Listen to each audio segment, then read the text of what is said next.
Good morning, students. നമ്മൾ ഇന്ന് discuss ചെയ്യാൻ പോകുന്നത് 7ാം ക്ലാസ്സിലെ ചാപ്റ്റേഴ്സ് ആണ് കേട്ടോ. 7ാം ക്ലാസ്സിലെ 2 ചാപ്റ്ററുകളാണ് ഇന്ന് ഡിസ്കസ് ചെയ്യുന്നത്.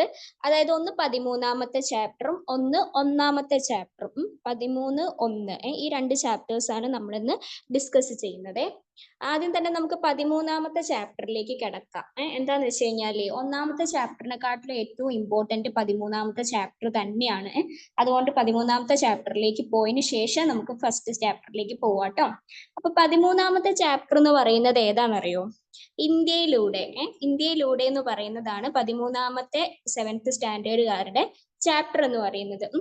ഇതിൽ എന്താന്ന് വെച്ച് കഴിഞ്ഞാൽ നമ്മുടെ ഇന്ത്യയിലെ ഭൂപ്രകൃതികള്, പിന്നെ ഉത്തരപർവ്വത മേഖല, ഉത്തര സമതലം, പിന്നെ ഇതാ പറ്റി ഉപദ്വീപീയ പീഠഭൂമി, തീരസമതലങ്ങളും ദ്വീപുകളും, ഇതൊക്കെയാണ് ഡിസ്കസ് ചെയ്യുന്നത് കേട്ടോ. അതൊക്കെ ഡീറ്റെയിൽ ആയിട്ട് ഈ ഒരു പാഠത്തിൽ ഡിസ്കസ് ചെയ്യപ്പെടുന്നുണ്ട്. അപ്പോൾ നമ്മുടെ ഇന്ത്യൻ ഭൂമിശാസ്ത്രത്തെ വെച്ച് തന്നെ നമുക്ക് ആദ്യമായിട്ട് തുടങ്ങാം. ഇന്ത്യൻ ഭൂമിശാസ്ത്രം എന്ന് പറയുമ്പോൾ ഇന്ത്യയുടെ വിസ്തൃതി എത്രയാണെന്ന് നിങ്ങൾക്ക് ആർക്കെങ്കിലും അറിയോ? ഇന്ത്യ മഹാരാജ്യത്തിന്റെ വിസ്തൃതി എത്രയാണെന്ന്? ഇന്ത്യയുടെ വിസ്തൃതി എന്ന് പറയുന്നത് 3.28 ദശലക്ഷം ചക്രശ്ര കിലോമീറ്റർ ആണ്. എത്രയാണ് ഇന്ത്യയുടെ വിസ്തൃതി? 3.28 ദശലക്ഷം ചക്രശ്ര കിലോമീറ്റർ. അത്രയാണ് നമ്മുടെ ഇന്ത്യയുടെ വിസ്തൃതി എന്ന് പറയുന്നത്. ഇനി ഇന്ത്യയുടെ അക്ഷാംശ സ്ഥാനം, അക്ഷാംശ സ്ഥാനത്തിൽ ഉത്തര അക്ഷാംശം എത്രയാണെന്ന് അറിയോ? ഇന്ത്യയുടെ അക്ഷാംശ സ്ഥാനത്തില് ഉത്തര അക്ഷാംശം 8°4 മുതൽ 37°6 വരെയാണ്. എത്ര? 8°4 മുതൽ 37°6 വരെയാണ് ഇന്ത്യയുടെ ഉത്തര അക്ഷാംശം എന്ന് പറയുന്നത്. ഒന്നുകൂടി പറയാം, അക്ഷാംശ സ്ഥാനത്തില് ഉത്തര അക്ഷാംശം എത്രയാണ് ഇന്ത്യയുടെ? 8°4 മുതൽ 37°6 വരെ. ഇനി ഇന്ത്യയുടെ രേഖാംശ സ്ഥാനത്തിൽ പൂർവ്വ രേഖാംശം എത്രയാണ്? 68°7 മുതൽ 97°25 വരെ. എത്ര? ഇന്ത്യയുടെ രേഖാംശ സ്ഥാനത്തില് പൂർവ്വ രേഖാംശം 68°7 മുതൽ 97°25 വരെയാണ് എന്ത്? ഇന്ത്യയുടെ പൂർവ്വ രേഖാംശം എന്ന് പറയുന്നത്. ഇനി നിങ്ങൾക്ക് ആർക്കെങ്കിലും അറിയോ വലുപ്പത്തിൽ ഇന്ത്യയുടെ സ്ഥാനം എത്രയാണെന്ന്? വലുപ്പത്തിൽ ഇന്ത്യയുടെ സ്ഥാനം എന്ന് പറയുന്നത് 7 ആണ് കേട്ടോ. 7ാം സ്ഥാനത്താണ് നമ്മുടെ ഇന്ത്യ നിൽക്കുന്നത്. വലുപ്പത്തിൽ ഇന്ത്യയുടെ സ്ഥാനം ഏതാണ്? 7. അപ്പോൾ ഇത്രയും കാര്യങ്ങളാണ് ഫസ്റ്റ് ഇന്ത്യ ഭൂമിശാസ്ത്രമായിട്ട് പറയുന്നതിൽ ബേസിക് ആയിട്ടുള്ള ചില കാര്യങ്ങൾ എന്ന് പറയുന്നത്. ഒന്നും കൂടി നമുക്ക് നോക്കാം. എങ്ങനെ? ഇന്ത്യൻ ഭൂമിശാസ്ത്രം ഇതാണ് കേട്ടോ ഇപ്പൊ പറഞ്ഞത്, ശ്രദ്ധിക്കുക. ഇപ്പൊ ഇന്ത്യയുടെ വിസ്തൃതി എത്രയാണ്? 3.28 ദശലക്ഷം ചക്രശ്ര കിലോമീറ്റർ. എത്ര? ഇന്ത്യയുടെ വിസ്തൃതി 3.28 അല്ല, 28 എന്നേ പറയാറുള്ളൂ. പോയിന്റ് കഴിഞ്ഞതിന് ശേഷം വാല്യൂ ഉണ്ടാകൂല. നിങ്ങൾക്ക് ഏവർക്കും അറിയുന്ന ഒരു കാര്യമാണല്ലോ. പക്ഷെ നമ്മുടെ പഠനത്തിന് ഈസി ആയിട്ട് എണ്ണിപ്പറക്കി പഠിക്കാതെ 3.28 എന്നൊക്കെ വേണമെങ്കിൽ പഠിക്കാം. പക്ഷെ യഥാർത്ഥത്തിൽ തെറ്റാണ്. അങ്ങനെയല്ല കേട്ടോ പറയേണ്ടത്. 3.28 ദശലക്ഷം ചക്രശ്ര കിലോമീറ്റർ. അത് പോയിന്റ് കഴിഞ്ഞു കഴിഞ്ഞാൽ വാല്യൂ ഉണ്ടാകൂല. അതുകൊണ്ട് 28 എന്നാണ് പറയാം. നമ്മുടെ സൗകര്യപ്രദം വേണമെങ്കിൽ നമുക്ക് എന്താണ് 28 എന്നൊക്കെ പറഞ്ഞ് പഠിക്കാം. നിങ്ങളുടെ ഇഷ്ടം. അപ്പൊ വിസ്തൃതി 3.28 ദശലക്ഷം ചക്രശ്ര കിലോമീറ്റർ. വലുപ്പത്തിൽ ഇന്ത്യയുടെ സ്ഥാനം എത്രയാണെന്നറിയോ? വലുപ്പത്തിൽ ഇന്ത്യയുടെ സ്ഥാനം 7 ആണ്. 7ാം സ്ഥാനത്തിലാണ് നമ്മുടെ ഇന്ത്യ നിൽക്കുന്നത്. ഞാൻ നേരത്തെ പറഞ്ഞല്ലോ, വലുപ്പത്തിൽ ഇന്ത്യയുടെ സ്ഥാനം 7. ഇനി അക്ഷാംശ സ്ഥാനം. അക്ഷാംശ സ്ഥാനം എന്താ പറഞ്ഞത്? അക്ഷാംശ സ്ഥാനത്തിൽ ഉത്തര അക്ഷാംശം എത്രയാണ്? 8°4 മുതൽ 37°6 വരെ. അക്ഷാംശ സ്ഥാനം എത്രയാണ്? ഉത്തര അക്ഷാംശം 8°4 മുതൽ 37°6 വരെ. രേഖാംശ സ്ഥാനമോ? പൂർവ്വ രേഖാംശം എത്രയാണ്? 68°7 മുതൽ 37°25 വരെ.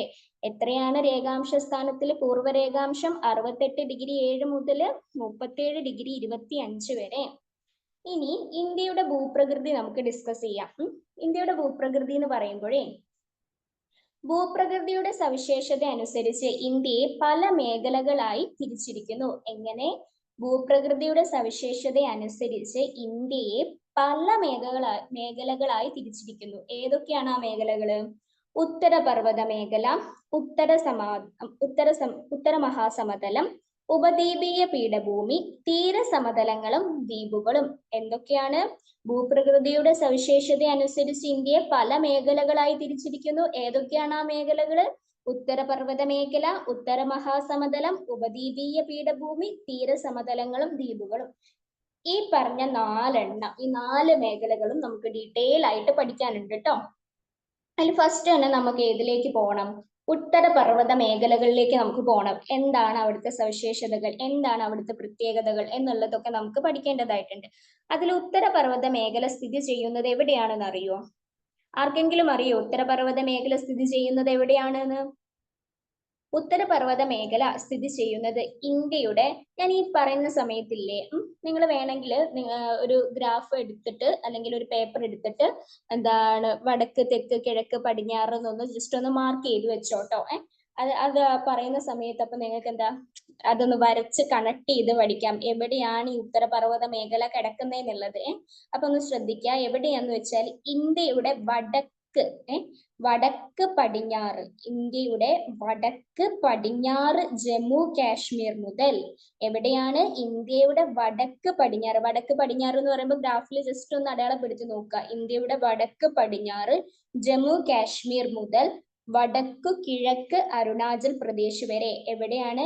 ഇന്ത്യയുടെ വടക്ക് പടിഞ്ഞാറ് ജമ്മു കാശ്മീർ മുതൽ വടക്കു കിഴക്ക് അരുണാചൽ പ്രദേശ് വരെയാണ് എന്ത്? ഉത്തരപർവ്വത മേഖല സ്ഥിതി ചെയ്യുന്നത്. ഒന്നുകൂടി പറയാം, ശ്രദ്ധിക്കുക. ഇന്ത്യയുടെ ഉത്തരപർവ്വത മേഖല സ്ഥിതി ചെയ്യുന്നത് ഇന്ത്യയുടെ വടക്ക് പടിഞ്ഞാറ് ജമ്മു കാശ്മീർ മുതൽ വടക്കു കിഴക്ക് അരുണാചൽ പ്രദേശ് വരെയാണ്. വ്യക്തമായെന്ന് കരുതുന്നു കേട്ടോ. ഇനി അടുത്തത് ഉത്തരപർവ്വത മേഖല കടന്നു പോകുന്ന സംസ്ഥാനങ്ങൾ. അത് ഏതൊക്കെയാണെന്ന് അറിയണ്ടേ? ഉത്തരപർവ്വത മേഖല കടന്നു പോകുന്ന സംസ്ഥാനങ്ങൾ എന്താണ്? ഓരോരുത്തർ കയ്യിൽ കൗണ്ട് ചെയ്തോളൂ കേട്ടോ. എത്ര എണ്ണം ഉണ്ട് എന്നുള്ളത്. ഹിമാചൽ പ്രദേശ്, ഉത്തരാഖണ്ഡ്, സിക്കിം, അരുണാചൽ പ്രദേശ്, നാഗാലാൻഡ്, മണിപ്പൂർ, മേഘാലയ, മിസോറാം, ത്രിപുര, ജമ്മു കാശ്മീർ, ലഡാക്ക്. 11 സംസ്ഥാനങ്ങളിലൂടെ എന്ത് കടന്നു പോകുന്നുണ്ട്? ഉത്തരപർവ്വത മേഖല കടന്നു പോകുന്നുണ്ട്. ഏതൊക്കെയാണ് ആ സംസ്ഥാനങ്ങൾ? ഹിമാചൽ പ്രദേശ്, ഉത്തരാഖണ്ഡ്, സിക്കിം, അരുണാചൽ പ്രദേശ്, നാഗാലാൻഡ്, മണിപ്പൂർ, മേഘാലയ, മിസോറാം, ത്രിപുര, ജമ്മു കാശ്മീർ, ലഡാക്ക്. ഇതിൽ ജമ്മു കാശ്മീരും ലഡാക്കും കേന്ദ്രഭരണ പ്രദേശങ്ങളാണ്. നമുക്ക് ഏവർക്കും അറിയുന്ന കാര്യങ്ങളാണല്ലോ അല്ലെ. ജമ്മു കാശ്മീരും ലഡാക്കും കേന്ദ്രഭരണ പ്രദേശങ്ങളാണ്. ഈ പറയുന്ന ഇത്രയും 11 സംസ്ഥാനങ്ങളിലൂടെയാണ് എന്ത് കടന്നു പോകുന്നത്? ഉത്തരപർവ്വത മേഖല കടന്നു പോകുന്നത്. ഇനി ഉത്തരപർവ്വത മേഖലയുടെ പ്രാധാന്യം അതെന്താണെന്നറിയോ? കാലാവസ്ഥയെ സ്വാധീനിക്കുന്നു, പ്രകൃതിദത്തമായ കോട്ട, നദികളുടെ ഉത്ഭവ പ്രദേശം. ഇതൊക്കെയാണ് ഉത്തരപർവ്വത മേഖലയുടെ പ്രാധാന്യം എന്ന് പറയുന്നത്. കാലാവസ്ഥയെ സ്വാധീനിക്കുന്നു, പ്രകൃതിദത്തമായ കോട്ട, നദികളുടെ ഉത്ഭവ പ്രദേശം. ഈ ഉത്തരപർവ്വത മേഖല അതിന്റെ പേരിൽ തന്നെ ഉണ്ട്, പർവ്വത മേഖല. പർവ്വതം എന്ന് പറയുമ്പോൾ തന്നെ നമ്മുടെ മനസ്സിലേക്ക് പ്രകൃതിദത്തമായ ഒരു അന്തരീക്ഷമായിരിക്കില്ലേ കടന്നു വരുന്നത്. അത് ആലോചിച്ചാൽ മതി കേട്ടോ. ഈ ഒരു കാര്യത്തിൽ ഉത്തരപർവ്വത മേഖലയുടെ പ്രാധാന്യം എന്തെന്നാൽ കാലാവസ്ഥയെ സ്വാധീനിക്കുന്നു, പ്രകൃതിദത്തമായ കോട്ട, നദികളുടെ ഉത്ഭവ പ്രദേശം, ഇതൊക്കെയാണ്. ഇനി ശൈത്യകാലത്ത് മധ്യ ഏഷ്യയിൽ നിന്നും വീശുന്ന ശീതക്കാറ്റിനെ ഇന്ത്യയിലേക്ക് കടത്തിവിടാതെ സംരക്ഷിക്കുന്നത് ആരാണ്? ഉത്തരപർവ്വത നിരയാണ് കേട്ടോ. എങ്ങനെ? ശൈത്യകാലത്ത് മധ്യ ഏഷ്യയിൽ നിന്നും വീശുന്ന ശീതക്കാറ്റിനെ, ശീതക്കാറ്റിനെ ഇന്ത്യയിലേക്ക് കടത്തിവിടാതെ സംരക്ഷിക്കുന്നത് ആരാണ്? ഉത്തരപർവ്വത നിരയാണ്. ഇനി മൺസൂൺ കാറ്റുകളെ തടഞ്ഞ് ഉത്തരേന്ത്യയിലുടനീളം മഴ പെയ്യ്ക്കുന്നതും ആരാണ്? ഉത്തരപർവ്വത നിരയാണ്. ഉത്തരപർവ്വത നിര ഉണ്ടായത് കൊണ്ടാണ് കേട്ടോ അതൊക്കെ സംഭവിക്കുന്നത്.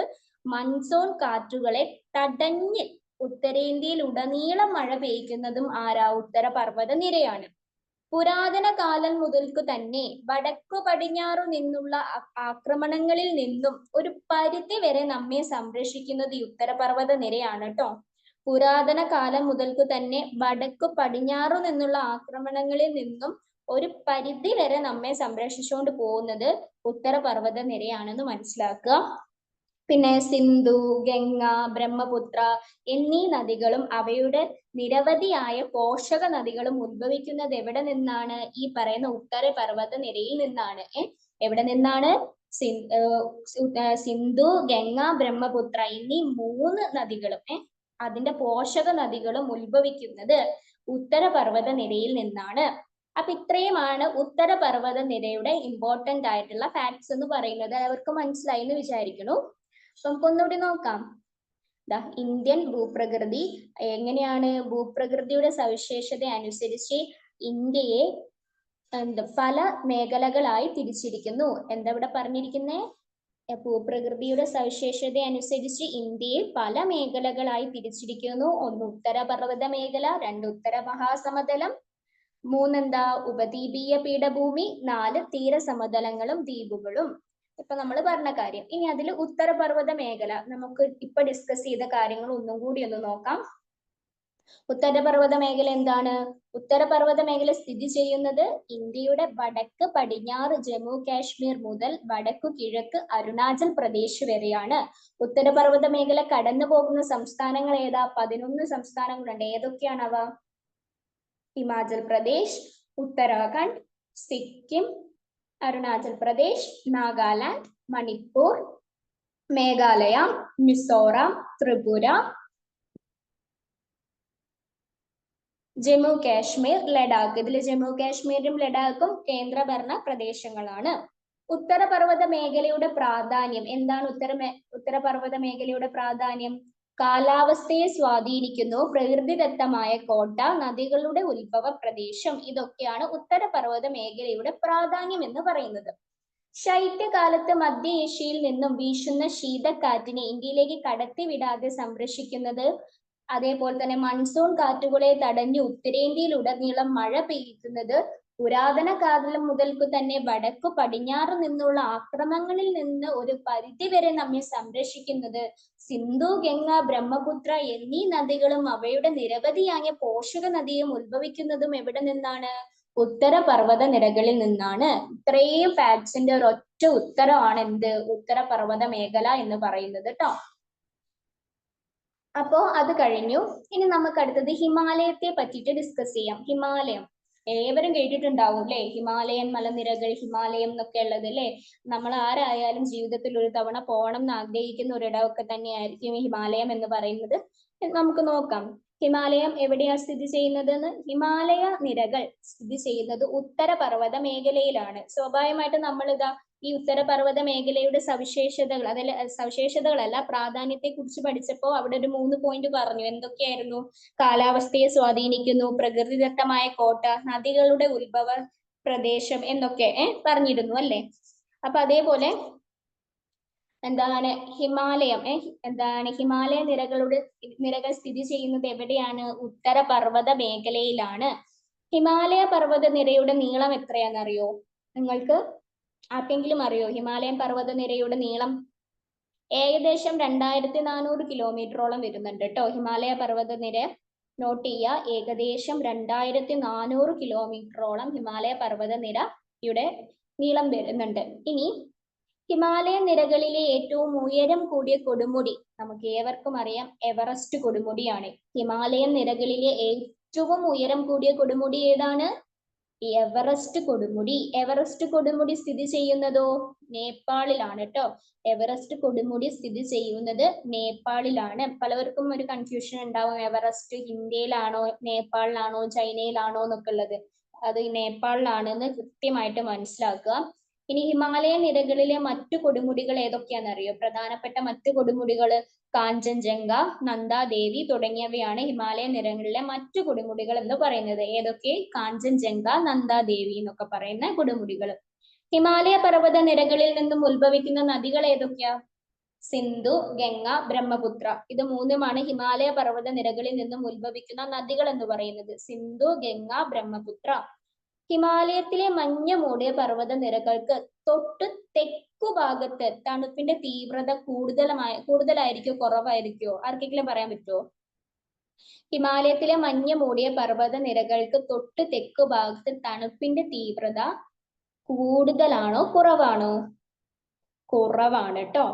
ഹിമാലയത്തിലെ മഞ്ഞു മൂടിയ പർവ്വത നിരകൾക്ക് തൊട്ട് തെക്ക് ഭാഗത്തുള്ള തണുപ്പിന്റെ തീവ്രത കുറവാണ് എന്ന് മനസ്സിലാക്കുക. ഈ പ്രദേശത്ത് സ്ഥിതി ചെയ്യുന്ന സുഖവാസ കേന്ദ്രങ്ങൾ ഏതൊക്കെയാണെന്നറിയോ?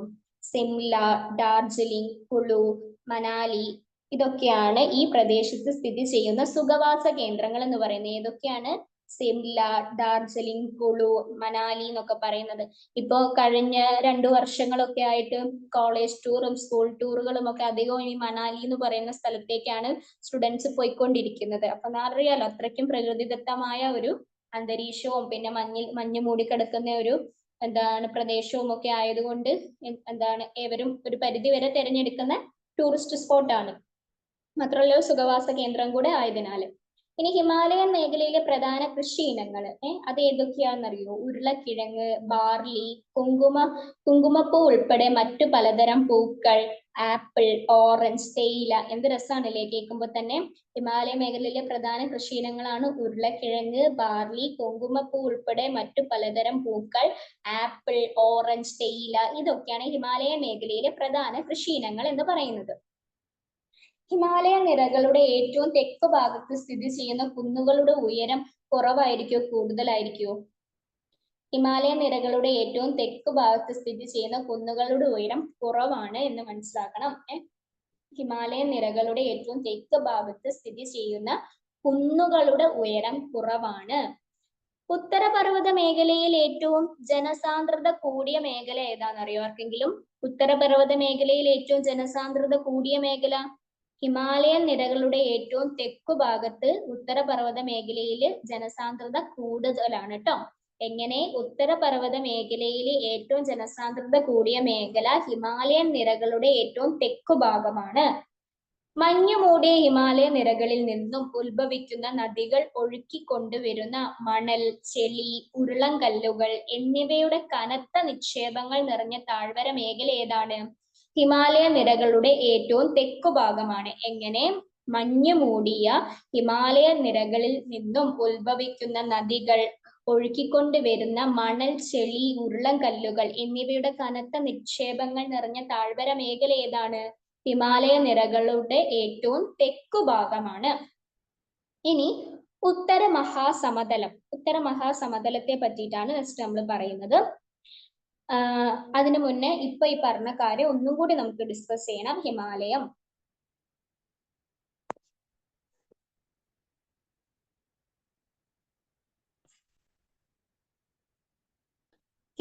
നിരകൾ സ്ഥിതി ചെയ്യുന്നത് എവിടെയാ? ഉത്തരപർവ്വത മേഖലയിൽ. ഹിമാലയ പർവ്വത നിരകളുടെ നീളം എത്രയാണ്? ഏകദേശം 2400 കിലോമീറ്ററോളം. ഹിമാലയ നിരകളിലെ ഏറ്റവും ഉയരം കൂടിയ കൊടുമുടി എവറസ്റ്റ് കൊടുമുടി സ്ഥിതി ചെയ്യുന്നത് ശ്രദ്ധിക്കുക, നേപ്പാളിലാണ്. ഹിമാലയ നിരകളിലെ മറ്റു കൊടുമുടികൾ ഏതൊക്കെയാണ്? കാഞ്ചൻജംഗ, നന്ദാദേവി തുടങ്ങിയവ. ഹിമാലയ പർവ്വത നിരകളിൽ നിന്നും ഉത്ഭവിക്കുന്ന നദികളോ? സിന്ധു, ഗംഗ, ബ്രഹ്മപുത്ര.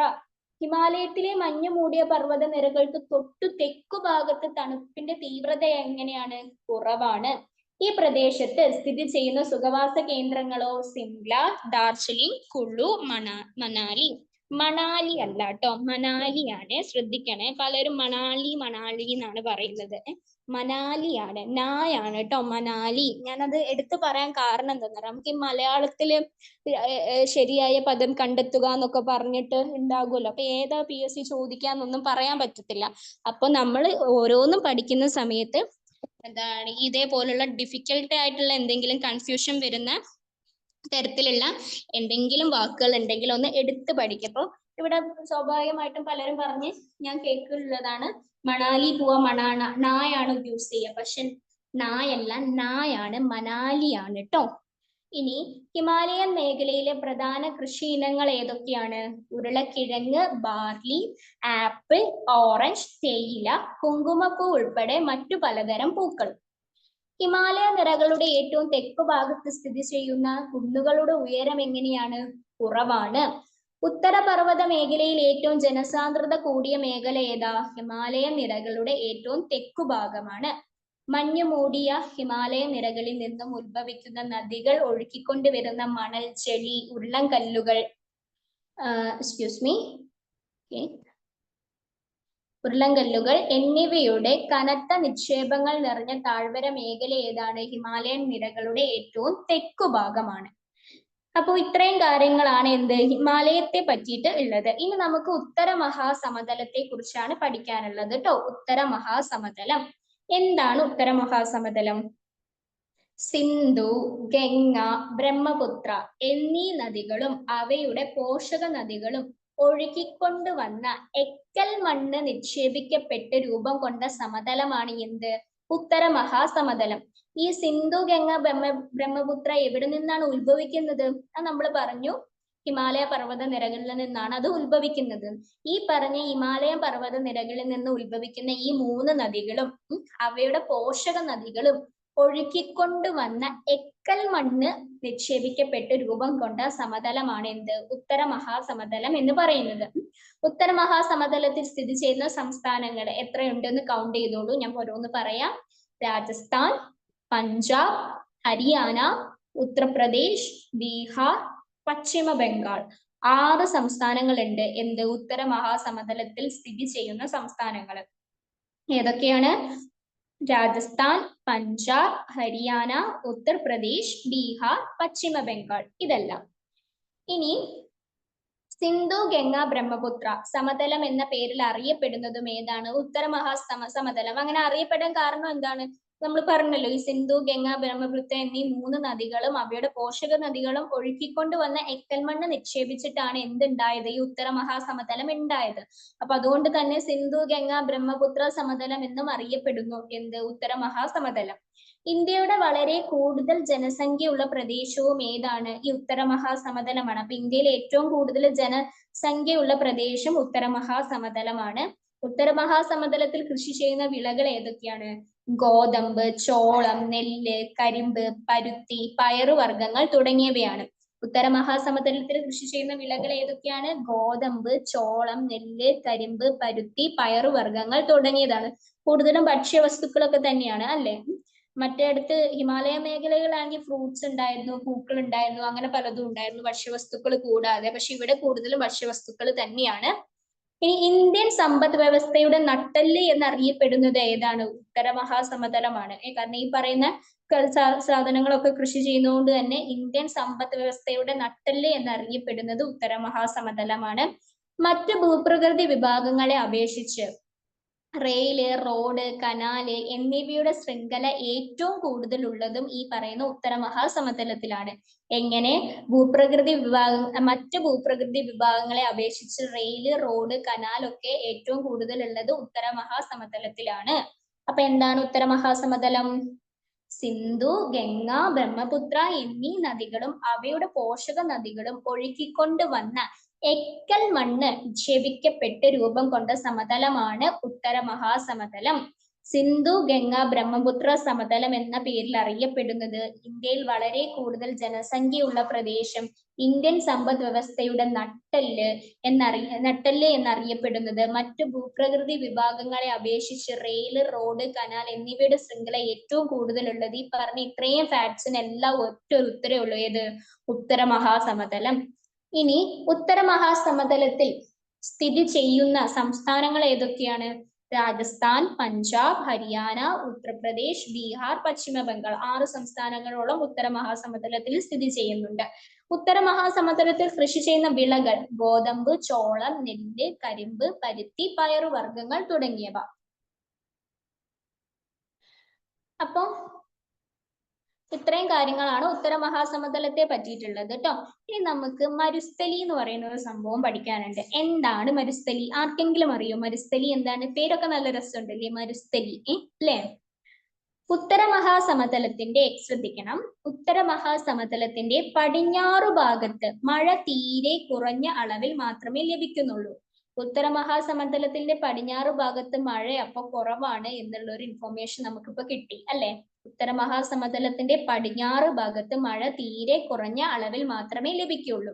അതിനാൽ ഇന്ത്യയുടെ വടക്കു പടിഞ്ഞാറ് ഭാഗത്ത് സ്ഥിതി ചെയ്യുന്ന രാജസ്ഥാന്റെ മിക്ക പ്രദേശങ്ങളും എന്താണ്? മരുഭൂമിയാണ്.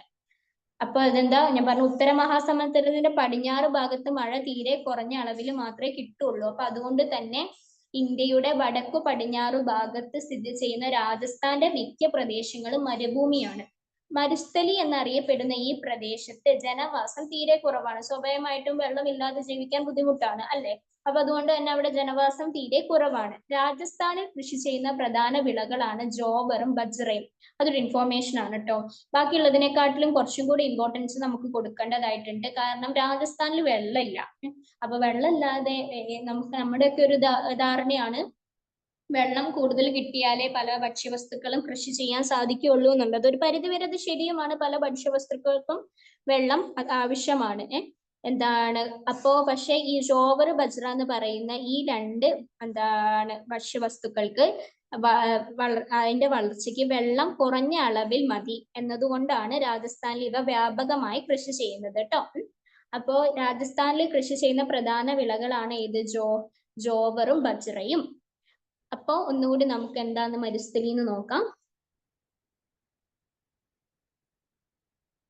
മരുസ്ഥലി ഉത്തര മഹാസമതലത്തിന്റെ പടിഞ്ഞാറ് ഭാഗത്ത് മഴ തീരെ കുറഞ്ഞ അളവിൽ മാത്രമേ ലഭിക്കുന്നുള്ളൂ. അതിനാൽ ഇന്ത്യയുടെ വടക്കു പടിഞ്ഞാറ് ഭാഗത്ത് സ്ഥിതി ചെയ്യുന്ന രാജസ്ഥാന്റെ മിക്ക പ്രദേശങ്ങളും മരുഭൂമിയാണ്. മരുസ്ഥലി എന്നറിയപ്പെടുന്ന ഈ പ്രദേശത്ത് ജനവാസം തീരെ കുറവാണ്. രാജസ്ഥാനിൽ കൃഷി ചെയ്യുന്ന പ്രധാന വിളകളാണ് എന്ത്? ജോവർ, ബജ്റ. ജോവർ, ബജ്റ എന്നിവയുടെ വളർച്ചയ്ക്ക് വെള്ളം കുറഞ്ഞ അളവിൽ മതി എന്നതുകൊണ്ടാണ് രാജസ്ഥാനിൽ ഇവ വ്യാപകമായി കൃഷി ചെയ്യുന്നത്. മനസ്സിലായി എന്ന് വിചാരിക്കുന്നു എന്താണ് മരുസ്ഥലി എന്നുള്ളത്. അതായത് ഈ പറയുന്ന മഴ തീരെ കുറവുള്ള പ്രദേശത്ത് അതിന് പറയുന്നത് മരുസ്ഥലി എന്നറിയപ്പെടുന്ന ഈ പ്രദേശത്ത് ജനവാസം തീരെ കുറവ്. അതായത് ഈ പറഞ്ഞ പോലെ വെള്ളം കുറവായതുകൊണ്ടാണ് മരുസ്ഥലി എന്ന് അറിയപ്പെടുന്നത് കേട്ടോ. അപ്പൊ നമുക്കൊരു കാര്യം കിട്ടി. ഉത്തര സമതലത്തിന്റെ പടിഞ്ഞാറു ഭാഗത്ത് വടക്കു പടിഞ്ഞാറ് ഭാഗത്തെ പറയുന്ന പേരെന്താണ്? മരുസ്ഥലി. ഇന്ത്യയുടെ വടക്കു പടിഞ്ഞാറ് ഭാഗത്ത് രാജസ്ഥാന്റെ മിക്ക പ്രദേശങ്ങളും മരുഭൂമി ആയതിനാൽ അതിനെ പറയുന്ന പേരാണ് എന്ത്? മരുസ്ഥലി. ആ പ്രദേശത്തെ പറയുന്ന പേരാണ് മരുസ്ഥലി. ഓക്കെ അല്ലേ? നമുക്ക് അടുത്തത് താർ മരുഭൂമിയെ പറ്റി പഠിക്കുവാനുണ്ട്. പേര് തന്നെ രസമല്ലേ, താർ മരുഭൂമി. മറ്റേ നമ്മുടെ വണ്ടി ഓടിക്കുന്ന താറല്ല, അതായത് ആ വണ്ടിയല്ല, ജീപ്പ് പോലെ ഇരിക്കുന്ന ആ വണ്ടിയല്ല, ഇത് നമ്മുടെ താർ മരുഭൂമിയാണ് കേട്ടോ. താർ എന്ന് പറയുമ്പോൾ നമ്മുടെ മനസ്സിലേക്ക് പെട്ടെന്ന് തന്നെ ഓടി വരുന്നത് ആ വാഹനം തന്നെയല്ലേ. നിങ്ങളുടെ മനസ്സിലേക്ക് അത് വരികയാണെങ്കിൽ വളരെ നല്ലത്, മറക്കില്ലല്ലോ നമ്മള്. താർ എന്ന് കേൾക്കുമ്പോൾ മരുഭൂമിയാണ് എന്നുള്ളത് മൈൻഡിലേക്ക് വരും, ആ ജീപ്പാണ് എന്നുള്ളതും രണ്ടും നമ്മുടെ മൈൻഡിലേക്ക് ഓടി വരും. ഇനി താർ മരുഭൂമി ഇന്ത്യയുടെ വടക്കു പടിഞ്ഞാറ് രാജസ്ഥാൻ സംസ്ഥാനത്തിന്റെ ഭൂരിഭാഗം പ്രദേശങ്ങളും ഉൾക്കൊള്ളുന്ന ഉഷ്ണ മരുഭൂമിയാണ് എന്ത്? ഥാർ മരുഭൂമി. എങ്ങനെ? ഇന്ത്യയുടെ വടക്കു പടിഞ്ഞാറ് രാജസ്ഥാൻ സംസ്ഥാനത്തിന്റെ, അപ്പോ ഥാർ മരുഭൂമി എവിടെയാണ് സ്ഥിതി ചെയ്യുന്നത്? രാജസ്ഥാനിലാണ്. ഇന്ത്യയുടെ വടക്കു പടിഞ്ഞാറ് രാജസ്ഥാൻ സംസ്ഥാനത്തിന്റെ ഭൂരിഭാഗം പ്രദേശങ്ങളും ഉൾക്കൊള്ളുന്ന ഉഷ്ണ മരുഭൂമിയാണ് എന്ത്? ഥാർ മരുഭൂമി. മഴ വളരെ വിരളമായ ഇവിടുത്തെ സ്വാഭാവിക സസ്യജാലങ്ങൾ എന്തൊക്കെയാണ്? മുൾച്ചെടികളും കുറ്റിക്കാടുകളുമാണ്. മഴ വളരെ വിരളമായ ഇവിടുത്തെ സ്വാഭാവിക സസ്യജാലങ്ങളാണ് മുൾച്ചെടികളും കുറ്റിക്കാട്. ഈ കാക്ടസ് എന്ന് പറയുന്ന ആ ചെടിയില്ല, മുള്ളിച്ചെടി, അത് ഈ മരുഭൂമിയില് വ്യാപകമായിട്ട് കാണാൻ സാധിക്കും കേട്ടോ. എന്താന്ന് വെച്ച് കഴിഞ്ഞാല് അതിനൊരു പ്രത്യേകതയുണ്ട്. നിങ്ങൾ ഈ നാഷണൽ ജിയോഗ്രഫിയിലൊക്കെ ഈ സഞ്ചാരികളൊക്കെ സഞ്ചരിക്കുമ്പോൾ ശ്രദ്ധിച്ചിട്ടുണ്ടോ എന്ന് എനിക്ക് അറിയത്തില്ല. പണ്ടൊരു പ്രോഗ്രാം ഉണ്ടായിരുന്നു, ഡിസ്കവറിയിലായിരുന്നു തോന്നുന്നു, മാൻ വേഴ്സസ് വൈൽഡ് എന്ന് പറഞ്ഞൊരു പ്രോഗ്രാം ഉണ്ടായിരുന്നു. അതില് അതിലെ ഈ യാത്രികനായിട്ടുള്ള ആള് മരുഭൂമിയിൽ കൂടെയായിരുന്നു അന്ന് യാത്ര ചെയ്തുകൊണ്ടിരുന്നത്. അപ്പൊ അദ്ദേഹത്തിന് വെള്ളം കുടിക്കാൻ വേണ്ടി ദാഹിച്ചപ്പോൾ അദ്ദേഹം ചെയ്തതാണ് ഈ കാക്ടസ് എന്ന് പറയുന്ന ആ മുള്ളിച്ചെടി ഉണ്ടല്ലോ, അത് മുറിച്ചിട്ട് അതിൽ നിന്ന് വെള്ളം ഇങ്ങനെ ഉറ്റിട്ട് വീഴുകയും, അത് മുറിച്ചപ്പോൾ അതിൽ നിന്ന് വെള്ളം ഇങ്ങനെ ഉറ്റിട്ട് വീഴുകയും അത് തന്റെ ബോട്ടിലാക്കി കുടിക്കുകയും ചെയ്തു. അപ്പൊ ഈ കാക്ടസ് എന്ന് പറയുന്ന ശരിക്കും വെള്ളം ശേഖരിച്ചു വെക്കാനുള്ള ഒരു കഴിവുണ്ട്, അതൊരു അറിവ് തന്നെയാണ്. അതായത് ഇപ്പൊ നമ്മൾ മരുഭൂമിയിലൊക്കെ ഏതെങ്കിലും ഒരു സാഹചര്യത്തിൽ പെടുകയാണെങ്കിൽ, അങ്ങനെയൊന്നും സംഭവിക്കാതിരിക്കട്ടെ, പക്ഷെ ഇങ്ങനെയുള്ള ചില ഇൻഫോർമേഷൻസ് നമുക്ക് കിട്ടുന്നത് വളരെ നല്ലതാണ്. അപ്പൊ ആ പ്രോഗ്രാമിലൂടെ എനിക്ക് മനസ്സിലായ ഒരു കാര്യമാണ്, അതിൽ ശുദ്ധമായ ജലം ഈ പറയുന്ന ചെടിക്ക് സൂക്ഷിച്ചു വെക്കാൻ സാധിക്കും എന്നുള്ളത്. അതായത് എപ്പോഴെങ്കിലും ഒക്കെ ഈ മരുഭൂമിയിൽ മഴ പെയ്യും. അപ്പൊ ആ മഴ പെയ്യുമ്പോൾ ഈ ചെടി എന്താ, ഈ ഒട്ടകത്തിന്റെ മുതുകത്ത് വെള്ളം സംഭരിക്കാം എന്ന് പറയുന്നത് പോലെ ഈ ചെടി വെള്ളം സംഭരിച്ചു വെക്കുകയും അതിന്റെ ആവശ്യത്തിനാണ് അത് വെള്ളം സംഭരിച്ചു വെക്കുന്നത്. പക്ഷെ നമ്മളൊക്കെ പെട്ടുപോയി കഴിഞ്ഞാൽ നമ്മുടെ ജീവൻ നിലനിർത്താൻ എന്താ, ആ ഒരു ചെടി കൊണ്ട് നമുക്ക് ഒരു പരിധി വരെ സാധിക്കുന്നതാണ്. കാരണം അതില് വെള്ളത്തിന്റെ ശേഖരണം ഉള്ളതിനാൽ കേട്ടോ. അതേപോലെ വെള്ളം ശേഖരിച്ചു വെക്കുന്ന മറ്റൊരു ഇതാണ് മുള. അതാണ് നിങ്ങൾക്ക് അത് എന്താണ് കാട്ടിക്കറി മുള വെട്ടാനൊന്നും പറ്റത്തില്ല. പക്ഷെ ഇതേപോലെ ഏതെങ്കിലും ഒരു സാഹചര്യത്തില് എന്താണ് ഇങ്ങനെ എന്താണ് മുളയിലൊന്ന് കുത്തി നോക്കിയാല് ഒക്കെ മനസ്സിലാവും. അതിൽ നിന്ന് ഇങ്ങനെ പൈപ്പിൽ നിന്ന് വെള്ളം വരുന്ന പോലെ മുളയിൽ നിന്ന് വെള്ളം വരും.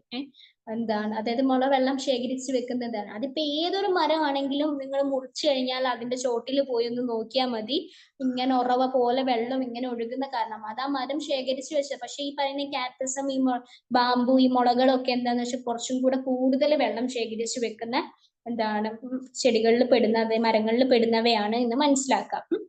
അപ്പോ എന്താണ്, മഴ വളരെ വിരളമായി ഇവിടുത്തെ സ്വാഭാവിക സസ്യജാലങ്ങൾ എന്തൊക്കെയാണ്?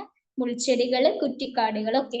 വിശാല മണൽപ്പരപ്പുകളും മണൽ കുന്നുകളും ഇവിടുത്തെ പ്രത്യേകതയാണ്. സ്വാഭാവികമായിട്ടും അല്ലെ, മരുഭൂമിയിൽ വിശാലമായിട്ടുള്ള മണൽപ്പരപ്പുകളും മണൽ കുന്നുകളും ഉണ്ടാകും. കേരളത്തിൽ 1-2 ദിവസം ലഭിക്കുന്നത്ര മഴയാണ് രാജസ്ഥാനിൽ ഒരു വർഷം ആകെ ലഭിക്കുന്നത്. അത് കുറച്ച് ദയനീയമായിട്ട് നമുക്ക് തോന്നുന്നില്ലേ? നമ്മുടെ ഇവിടെ കേരളത്തിൽ 1-2 ദിവസം ലഭിക്കുന്ന മഴ മാത്രമാണ് അവിടെ രാജസ്ഥാനിൽ ഒരു വർഷം കിട്ടുന്നത്. അതൊരു വിഷമകരമായിട്ട് ഒരു സ്റ്റേറ്റ്മെന്റ് ആയിട്ട് എനിക്ക് തോന്നി. അപ്പൊ അവിടുത്തെ ജനങ്ങൾ വെള്ളത്തിന് വേണ്ടി വളരെ ബുദ്ധിമുട്ടുന്നുണ്ടാകും എന്നുള്ളത് നമുക്ക് മനസ്സിലാക്കാവുന്നതേ ഉള്ളൂ. അപ്പൊ താർ മരുഭൂമിയെ പറ്റിയിട്ടുള്ള ഫാക്ട്സ് ആണ്. ഒന്നുകൂടി നോക്കാം. ഇന്ത്യയുടെ വടക്കു പടിഞ്ഞാറ് രാജസ്ഥാൻ സംസ്ഥാനത്തിന്റെ ഭൂരിഭാഗം പ്രദേശങ്ങളും ഉൾക്കൊള്ളുന്ന ഉഷ്ണ മരുഭൂമിയാണ് എന്ത്? താർ മരുഭൂമി. മഴ വളരെ വിരളമായ ഇവിടുത്തെ സ്വാഭാവിക സസ്യജാലങ്ങൾ ഏതൊക്കെയാണ്? മുൾച്ചെടികൾ, കുറ്റിക്കാടുകൾ. വിശാല മൺപരപ്പുകളും മണൽ കുന്നുകളും ഇവിടുത്തെ പ്രത്യേകതയാണ്. കേരളത്തിൽ 1-2 ദിവസം ലഭിക്കുന്നത്ര മഴയാണ് രാജസ്ഥാനിൽ ഒരു വർഷം ആകെ ലഭിക്കുന്നത്. നിങ്ങൾക്ക് മനസ്സിലായി എന്ന് വിശ്വസിക്കുന്നു. ഇനി അടുത്ത നമുക്ക് ഏതിലേക്ക് പോവാം? ഉപദ്വീപീയ പീഠഭൂമിയിലേക്ക് പോവാം. അപ്പൊ നമ്മൾ ഏതൊക്കെ കഴിഞ്ഞു? ഉത്തരപർവ്വത മേഖല കഴിഞ്ഞു, ഉത്തര മഹാസമതലം പഠിച്ചു. ഇനി നമുക്ക് ഉപദ്വീപീയ പീഠഭൂമിയാണ് നെക്സ്റ്റ് പഠിക്കേണ്ടതായിട്ടുള്ളത് കേട്ടോ. നോക്കാം നമുക്ക് എന്താണ് ഉപദ്വീപീയ പീഠഭൂമി. ഉപദ്വീപീയ പീഠഭൂമി സ്ഥിതി ചെയ്യുന്ന സംസ്ഥാനങ്ങളാണ് ആദ്യം തന്നെ നമുക്ക് നോക്കേണ്ടത്. ഓരോരുത്തരും എണ്ണിക്കോളൂ. മധ്യപ്രദേശ്, ജാർഖണ്ഡ്, ഛത്തീസ്ഗഡ് എന്നീ സംസ്ഥാനങ്ങളും കർണാടക, തമിഴ്നാട്, ആന്ധ്രാപ്രദേശ്, ഒഡീഷ, പശ്ചിമ ബംഗാൾ എന്നീ സംസ്ഥാനങ്ങളുടെ ചില പ്രദേശങ്ങളും ഉൾക്കൊള്ളുന്നതാണ് എന്ത്? ഉപദ്വീപീയ പീഠഭൂമി സ്ഥിതി ചെയ്യുന്ന അപൂർവ ചില സംസ്ഥാനങ്ങൾ. അതായത് മൊത്തത്തിലില്ല, ഈ പറയുന്ന എല്ലായിടത്തും ഇല്ല. അതിന്റെ ചില പ്രദേശങ്ങൾ, അതായത് മധ്യപ്രദേശ്, ജാർഖണ്ഡ്, ഛത്തീസ്ഗഡ് അവിടെയൊക്കെ എന്താ, അതൊക്കെ ഉപദ്വീപീയ പീഠഭൂമികളാണ്. എന്നാൽ കർണാടക, തമിഴ്നാട്, ആന്ധ്രാപ്രദേശ്, പശ്ചിമ ബംഗാൾ എന്നീ സംസ്ഥാനങ്ങളുടെ ചില പ്രദേശങ്ങൾ മാത്രമാണ് ഇത് ഉപദ്വീപീയ പീഠഭൂമിയിൽ പെടുന്നത്. അപ്പൊ ഉപദ്വീപീയ പീഠഭൂമിയിൽ സ്ഥിതി ചെയ്യുന്ന സംസ്ഥാനങ്ങൾ ഏതൊക്കെയാണ്? മധ്യപ്രദേശ്, ജാർഖണ്ഡ്, ഛത്തീസ്ഗഡ് എന്നീ സംസ്ഥാനങ്ങളും കർണാടക, തമിഴ്നാട്, ആന്ധ്രാപ്രദേശ്, ഒഡീഷ, പശ്ചിമ ബംഗാൾ എന്നീ സംസ്ഥാനങ്ങളുടെ ചില പ്രദേശങ്ങളും. ഉപദ്വീപീയ പീഠഭൂമിയുടെ ഭാഗമായ പർവ്വത നിരകൾ ഏതൊക്കെയാണെന്നറിയോ? കുറച്ച് പർവ്വത നിരകൾ ഉണ്ട് കേട്ടോ, 5 വരുന്നുണ്ട്. വിന്ധ്യ, സത്പുര, ആരവല്ലി, പശ്ചിമഘട്ടം, പൂർവ്വഘട്ടം. ഇതൊക്കെയാണ് ഉപദ്വീപീയ പീഠഭൂമിയുടെ ഭാഗമായ പർവ്വത നിരകൾ. ഏതൊക്കെ? വിന്ധ്യ, സത്പുര, ആരവല്ലി, പശ്ചിമഘട്ടം, പൂർവ്വഘട്ടം. ഇതൊക്കെയാണ് ഉപദ്വീപീയ പീഠഭൂമിയുടെ ഭാഗമായ പർവ്വത നിരകൾ. ഇനി ഉപദ്വീപീയ പീഠഭൂമിയിലെ ഏറ്റവും ഉയരം കൂടിയ കൊടുമുടി ഏതാണെന്നറിയാം നിങ്ങൾക്ക്?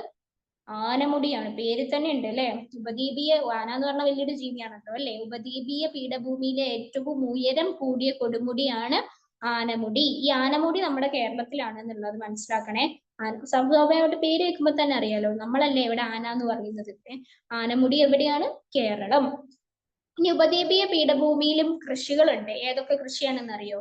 പരുത്തി, പയറുവർഗ്ഗങ്ങൾ, നിലക്കടല, കരിമ്പ്, ചോളം, റാഗി, മുളക് ഇതൊക്കെയാണ് ഉപദ്വീപീയ പീഠഭൂമി പ്രദേശത്തിലെ പ്രധാന കൃഷികൾ എന്ന് പറയുന്നത്. ഏതൊക്കെ? പരുത്തി, പയറുവർഗ്ഗങ്ങൾ, നിലക്കടല, കരിമ്പ്, ചോളം, റാഗി, മുളക് എന്നിവ. ഉപദ്വീപീയ പീഠഭൂമി പ്രദേശത്ത് കാണപ്പെടുന്ന പ്രധാന ധാതു നിക്ഷേപങ്ങൾ ഏതൊക്കെയാണെന്നറിയോ? കൽക്കരി, ഇരുമ്പയിര്, മാംഗനീസ്, ബോക്സൈറ്റ്, ചുണ്ണാമ്പ് കല്ല്. മറ്റുള്ളിടങ്ങളിൽ നിന്നും പഠിച്ചതിൽ കുറച്ചും കൂടെ വ്യത്യസ്തമായിട്ടുള്ള പല പോയിന്റ്സുകളും ഉപദ്വീപീയ പീഠഭൂമിയിലുണ്ട്. എങ്ങനെയാണ്?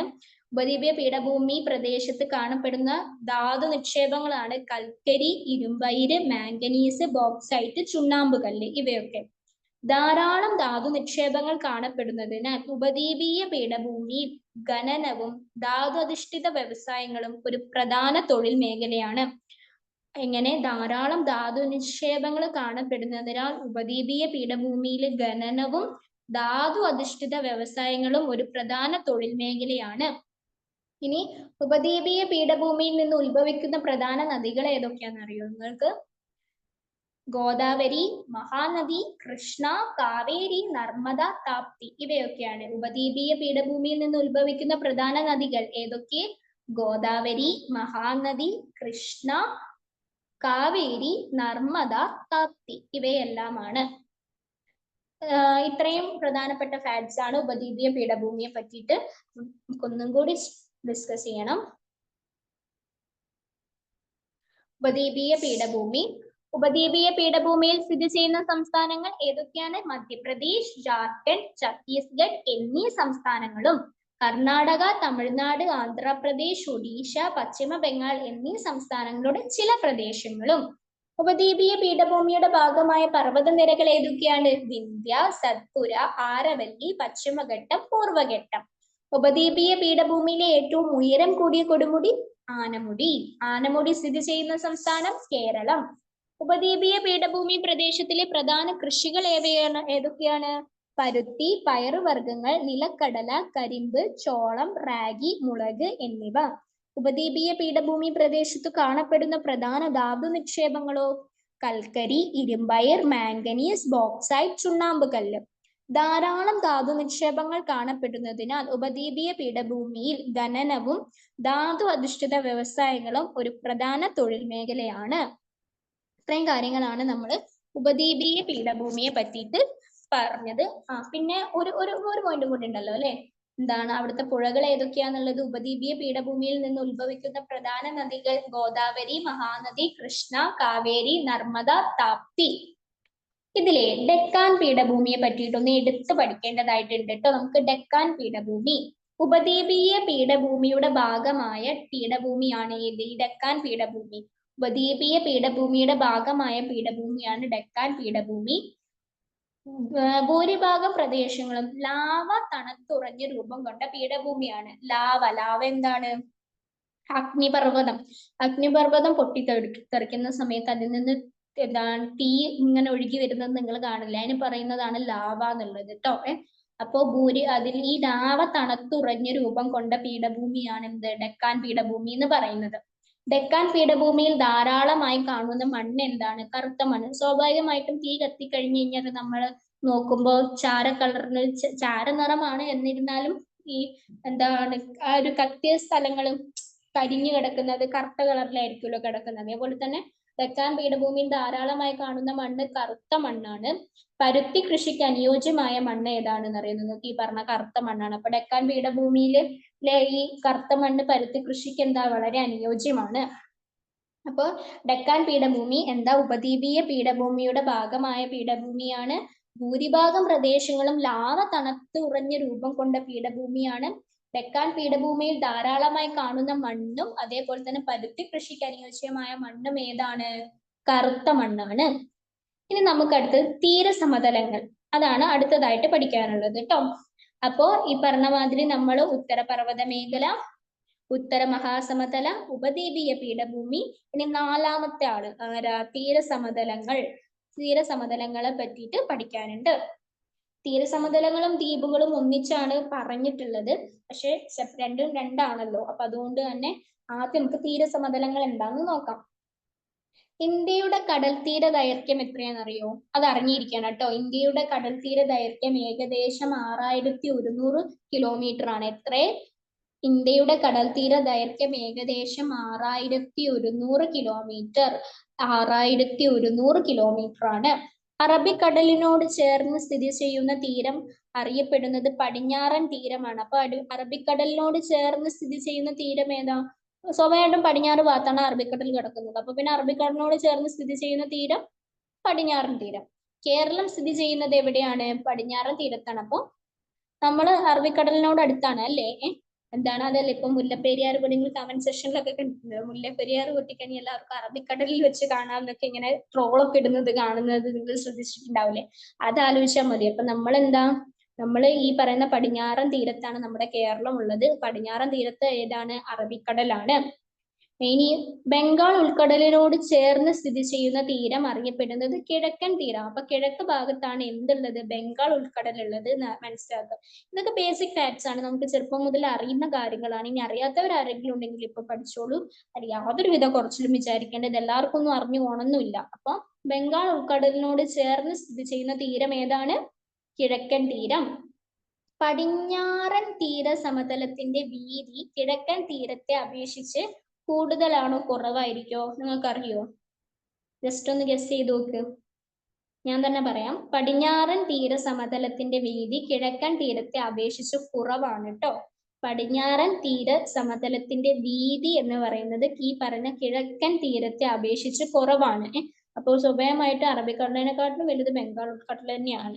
അപ്പൊ പടിഞ്ഞാറൻ തീരത്തെ പ്രധാന കാർഷിക വിളകൾ ഏതൊക്കെയാണ്? നെല്ല്, തെങ്ങ്.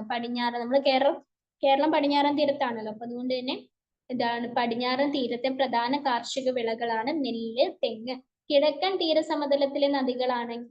കിഴക്കൻ തീരസമതലത്തിലെ നദികൾ 4 നദികളുണ്ട്. കാവേരി, കൃഷ്ണ, ഗോദാവരി, മഹാനദി. ഈ 4 നദികളാണ് കിഴക്കൻ തീരസമതലത്തിലെ നദികൾ എന്ന് പറയുന്നത്. ഏതൊക്കെ?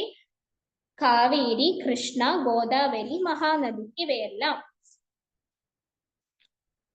ഇതിലെ കിഴക്കൻ തീരസമതലത്തിലെ നദീതടങ്ങളിലെ പ്രധാന കൃഷി നെല്ലാണ് കേട്ടോ. കിഴക്കൻ തീരസമതലത്തിലെ നദീതടങ്ങളിലെ പ്രധാന കൃഷി ഏതാണ്? നെല്ല്. തീരപ്രദേശങ്ങളിലെ ജനങ്ങളുടെ പ്രധാന തൊഴിലും മത്സ്യബന്ധനമാണ്. സ്വാഭാവികമായിട്ടും അങ്ങനെയാണ് വരിക. തീരപ്രദേശത്തിലെ ജനങ്ങളുടെ പ്രധാന തൊഴില് മത്സ്യബന്ധനമാണ്. അപ്പൊ ഒന്നും കൂടി നമുക്ക് തീരസമതലങ്ങൾ ഡിസ്കസ് ചെയ്യാം. ഇന്ത്യയുടെ കടൽ തീര ദൈർഘ്യം എത്രയാണ്? ഏകദേശം 6100 കിലോമീറ്ററോളമാണ് വരുന്നത്. അറബിക്കടലിനോട് ചേർന്ന് സ്ഥിതി ചെയ്യുന്ന തീരം, കേരളം സ്ഥിതി ചെയ്യുന്ന തീരം ഇത് ഏതാണ്? പടിഞ്ഞാറൻ തീരമാണ്. ബംഗാൾ ഉൾക്കടലിനോട് ചേർന്ന് സ്ഥിതി ചെയ്യുന്ന തീരം അറിയപ്പെടുന്നതോ കിഴക്കൻ തീരമെന്നും. ഇനി പടിഞ്ഞാറൻ തീരസമതലത്തിന്റെ വീതി കിഴക്കൻ തീരത്തെ അപേക്ഷിച്ച് കുറവാണ്. പടിഞ്ഞാറൻ തീരത്തെ പ്രധാന വിളകൾ ഏതൊക്കെയാണ്? നെല്ല്, തെങ്ങ്. കിഴക്കൻ തീരസമതലത്തിലെ നദികൾ ഏതൊക്കെ? കാവേരി, കൃഷ്ണ, ഗോദാവരി, മഹാനദി. കിഴക്കൻ തീരസമതലത്തിലെ നദീതടങ്ങളിലെ പ്രധാന കൃഷി നെല്ലാണ്. തീരപ്രദേശത്തിലെ ജനങ്ങളുടെ പ്രധാന തൊഴിൽ മത്സ്യബന്ധനം.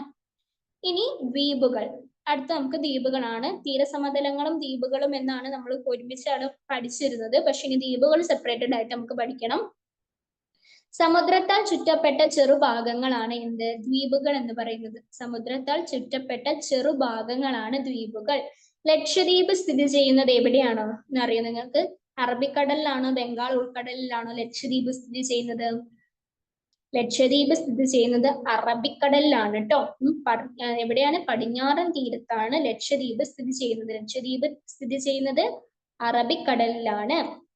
ആൻഡമാൻ നിക്കോബാർ ദ്വീപ് സമൂഹം സ്ഥിതി ചെയ്യുന്നത് എന്നാൽ കിഴക്കൻ തീരം ബംഗാൾ ഉൾക്കടലിലാണ്. ആൻഡമാൻ നിക്കോബാർ ദ്വീപ് സമൂഹം സ്ഥിതി ചെയ്യുന്നത് ബംഗാൾ ഉൾക്കടലിൽ.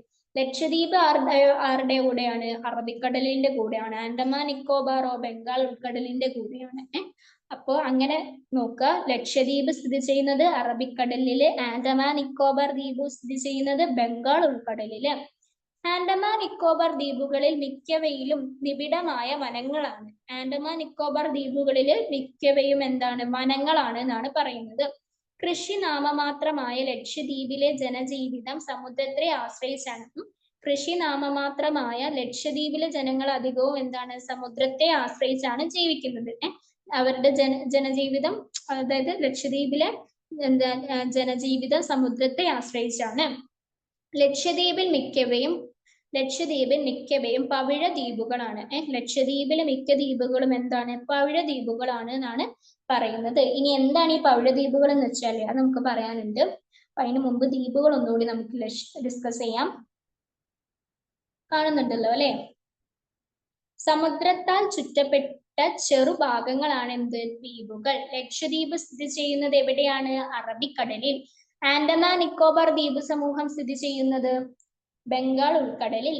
ആൻഡമാൻ നിക്കോബാർ ദ്വീപുകളിൽ മിക്കവയും നിബിഡമായ വനങ്ങളാണ്. കൃഷി നാമമാത്രമായ ലക്ഷദ്വീപിലെ ജനജീവിതം സമുദ്രത്തെ ആശ്രയിച്ചാണ്. ലക്ഷദ്വീപിൽ മിക്കവയും പവിഴ ദ്വീപുകളാണ്. ഇത്രയാണ് നമ്മൾ ദ്വീപുകളെ പറ്റിയിട്ട് പഠിച്ചത്. ഇനി പവിഴ ദ്വീപുകൾ എന്താണെന്ന് അറിയോ? ഉഷ്ണമേഖലയിലെ സമുദ്രങ്ങളിൽ കാണപ്പെടുന്ന കോറൽ പോളിപ്പുകൾ എന്ന ചെറു സമുദ്രജീവികളുടെ കാൽസ്യം സ്രവം അടിഞ്ഞുകൂടി രൂപം കൊള്ളുന്നതാണ് എന്ത് പവിഴപ്പുറ്റുകൾ എന്ന് പറയുന്നത്. എങ്ങനെ? ഉഷ്ണമേഖലയിലെ സമുദ്രങ്ങളിൽ കാണപ്പെടുന്ന കോറൽ പോളിപ്പുകൾ എന്ന ചെറു സമുദ്രജീവികളുടെ കാൽസ്യം സ്രവം അടിഞ്ഞുകൂടി രൂപം കൊള്ളുന്നതാണ് പവിഴപ്പുറ്റുകൾ. വിവിധ ആകൃതികളിൽ കാണപ്പെടുന്ന പവിഴപ്പുറ്റുകൾക്കുമേൽ ദ്വീപുകൾ രൂപപ്പെടുന്നു. ഇങ്ങനെയാണ് ഈ പവിഴദ്വീപുകൾ ഉണ്ടാവുന്നത് കേട്ടോ. ശക്തമായ തിരയിൽ നിന്ന് പവിഴപ്പുറ്റുകൾ ദ്വീപുകളെ സംരക്ഷിക്കുന്നു. പവിഴപ്പുറ്റുകൾക്ക് മേൽ രൂപപ്പെട്ട ദ്വീപുകൾക്ക് ഉദാഹരണമാണ് എന്ത് ലക്ഷദ്വീപ്, ആൻഡമാൻ നിക്കോബാറിലെ ചില ദ്വീപുകൾ കേട്ടോ. മൊത്തത്തിലല്ല, ചില ദ്വീപ്. പക്ഷെ ലക്ഷദ്വീപ് പൂർണ്ണമായിട്ട് പവിഴപ്പുറ്റുകൾക്ക് മേൽ രൂപപ്പെട്ട ഒരു ദ്വീപാണ്. അപ്പൊ പവിഴപ്പുറ്റുകൾക്ക് മേൽ രൂപപ്പെട്ട ദ്വീപുകൾക്ക് ഉദാഹരണമാണ് ലക്ഷദ്വീപ്, ആൻഡമാൻ നിക്കോബാറിലെ ചില ദ്വീപുകൾ. പവിഴ ദ്വീപുകൾ ഇതാണ് ഇപ്പൊ നമ്മൾ പറഞ്ഞത്. ഉഷ്ണമേഖലയിലെ സമുദ്രങ്ങളിൽ കാണപ്പെടുന്ന കോറൽ പോളിപ്പുകൾ എന്ന ചെറു സമുദ്രജീവികളുടെ കാൽസ്യം സ്രാവം അടിഞ്ഞുകൂടിയ രൂപം കൊള്ളുന്നതാണ് എന്ത് പവിഴപ്പുറ്റുകൾ. വിവിധ ആകൃതിയിൽ കാണപ്പെടുന്ന പവിഴപ്പുറ്റുകൾക്ക് മേൽ ദ്വീപുകൾ രൂപപ്പെടുന്നു. ശക്തമായ തിരയിൽ നിന്ന് പവിഴപ്പുറ്റുകൾ ദ്വീപുകളെ സംരക്ഷിക്കുന്നു. പവിഴപ്പുറ്റുകൾക്ക് മേൽ രൂപപ്പെട്ട ദ്വീപുകൾക്ക് ഉദാഹരണം എന്താണ്? ലക്ഷദ്വീപ്, ആൻഡമാൻ നിക്കോബാറിലെ ചില ദ്വീപുകൾ. അടുത്ത നമുക്ക് ഇന്ത്യയിലെ നദികളെ കുറിച്ച് പഠിക്കേണ്ടതായിട്ടുണ്ട്. നമുക്ക് ഇന്ത്യയിലെ നദികൾ സെപ്പറേറ്റഡ് ആയിട്ട് ഒരു ഭാഗം തന്നെ എടുക്കാനുണ്ട്.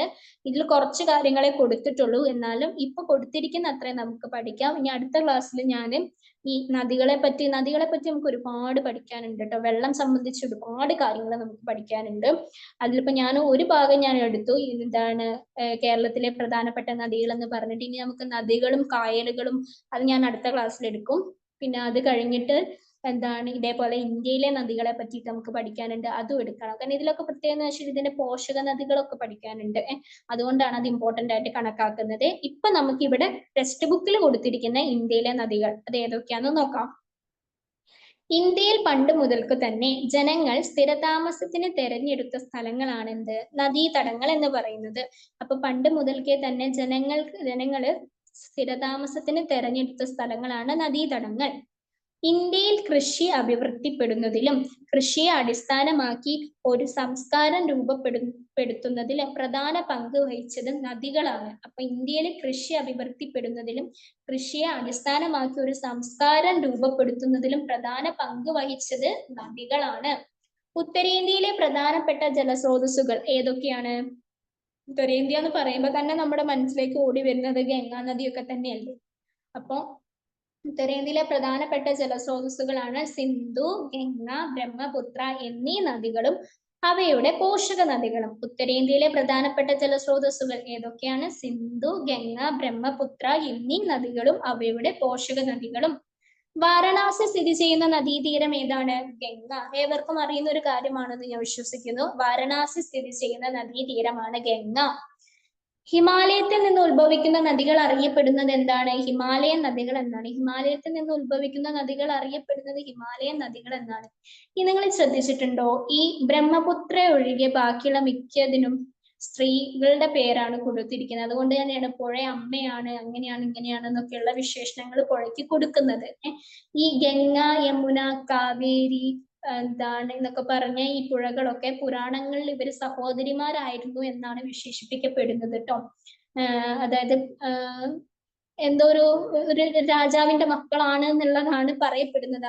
ആ സ്ത്രീകളുടെ പ്രതിരൂപങ്ങളാണ് ഈ നദികൾ എന്നൊക്കെയാണ് പറയപ്പെടുന്നത് കേട്ടോ. അങ്ങനെ ഒരു കഥയുണ്ട്. ഞാനിപ്പോ ജസ്റ്റ് ഇതിങ്ങനെ ഓർത്തപ്പോ ഇങ്ങനെ പെണ്ണുങ്ങളുടെ, അതായത് സ്ത്രീകളുടെ പേരാണല്ലോ അധികം പുഴകൾക്ക് കൊടുത്തിട്ടുള്ളത് എന്നുള്ളത്. അത് ഇപ്പൊ ഇങ്ങനെ ആലോചിച്ചപ്പോൾ ഈ ഒരു സംഭവം ഓർത്ത് പറഞ്ഞതാണ്. അപ്പോ ഹിമാലയത്തിൽ നിന്ന് ഉത്ഭവിക്കുന്ന നദികൾ അറിയപ്പെടുന്നത് എന്താണ്? ഹിമാലയൻ നദികൾ. ഹിമാലയത്തിലെ മഞ്ഞ് മൂടിയ പ്രദേശത്ത് നിന്ന് ഉത്ഭവിക്കുന്നത് കൊണ്ട് ഹിമാലയൻ നദികൾ വേനൽക്കാലത്തും ജലസമൃദ്ധമാണ്. അപ്പൊ ഹിമാലയത്തിലെ മഞ്ഞ് മൂടിയ പ്രദേശത്ത് നിന്നാണ് ഈ പറയുന്ന സിന്ധു, ഗംഗ, ബ്രഹ്മപുത്രയൊക്കെ ഉത്ഭവിക്കുന്നത്. അതുകൊണ്ട് തന്നെ വേനൽക്കാലത്തും ഇതിൽ ജലസമൃദ്ധമാണ് എന്നാണ് പറയുന്നത്. സാധാരണ അപ്പം വേനൽക്കാലത്ത് പോലും ജലസമൃദ്ധമാണെന്ന് പറയാൻ കാരണം നമ്മുടെ ഇവിടെയൊക്കെ വേനൽക്കാലത്ത് എന്താണ്, വറ്റി വരളുകയാണ് പുഴകളൊക്കെ ചെയ്യുന്നത്. പുഴകളും തോടുകളും കായലുകളും ഒക്കെ വറ്റി വളരുകയാണല്ലോ ചെയ്യുന്നത്. പക്ഷേ അവിടെ എന്ന് പറഞ്ഞു കഴിഞ്ഞാല് ഈ എന്താണ് മഞ്ഞ് മൂടി കിടക്കുന്നത് കൊണ്ട് തന്നെ ചൂട് വന്നാലും, അതായത് വേനൽക്കാലം വന്നാലും ഈ മഞ്ഞ് ഉരുകിയിട്ട് എന്താ സംഭവിക്കുക, എന്താണ് ഈ വെള്ളം നല്ല ശക്തിയായിട്ട് വീണ്ടും ഒഴുകുകയാണ് ചെയ്യുക. അതുകൊണ്ട് തന്നെ അവിടെ എന്താണ് വേനൽക്കാലത്ത് പോലും ജലം സമൃദ്ധമായിട്ട് കിട്ടുന്നു. ഉപദ്വീപീയ പീഠഭൂമിയിൽ നിന്നും ഉത്ഭവിക്കുന്ന നദികൾ അറിയപ്പെടുന്നത് സ്വാഭാവികമായിട്ടും എന്താണ്? ഉപദ്വീപീയ നദികൾ. ഹിമാലയത്തിൽ നിന്ന് ഉത്ഭവിക്കുന്നത് ഹിമാലയ നദികൾ, ഉപദ്വീപീയ പീഠഭൂമിയിൽ നിന്ന് ഉത്ഭവിക്കുന്നത് ഉപദ്വീപീയ നദികൾ. പ്രധാന ഉപദ്വീപീയ നദികൾ ഏതൊക്കെയാണെന്നറിയോ? 6 ഉണ്ട്. ഗോദാവരി, കൃഷ്ണ, നർമ്മദ, മഹാനദി, കാവേരി, താപ്തി. പ്രധാന ഉപദ്വീപീയ നദികളാണ് ഗോദാവരി, കൃഷ്ണ, നർമ്മദ, മഹാനദി, കാവേരി, താപ്തി എന്നിവ. ഉപദ്വീപീയ നദികൾ മഴയെ ആശ്രയിക്കുന്നതിനാൽ വേനൽക്കാലത്ത് അവയിൽ വെള്ളം തീരെ കുറവായിരിക്കും. ഈ പറയുന്ന ഉപദ്വീപീയ നദികൾ മഴയെ ആശ്രയിക്കുന്നത് കൊണ്ട് തന്നെ വേനൽക്കാലത്ത് അവയിൽ വെള്ളം കുറവായിരിക്കും. എന്നാൽ ഹിമാലയ നദികളിൽ വെള്ളം കുറയൂല. അപ്പം എന്താണ്, ഒന്നുകൂടി നമുക്ക് നോക്കാം. ഇന്ത്യയിലെ നദികളില്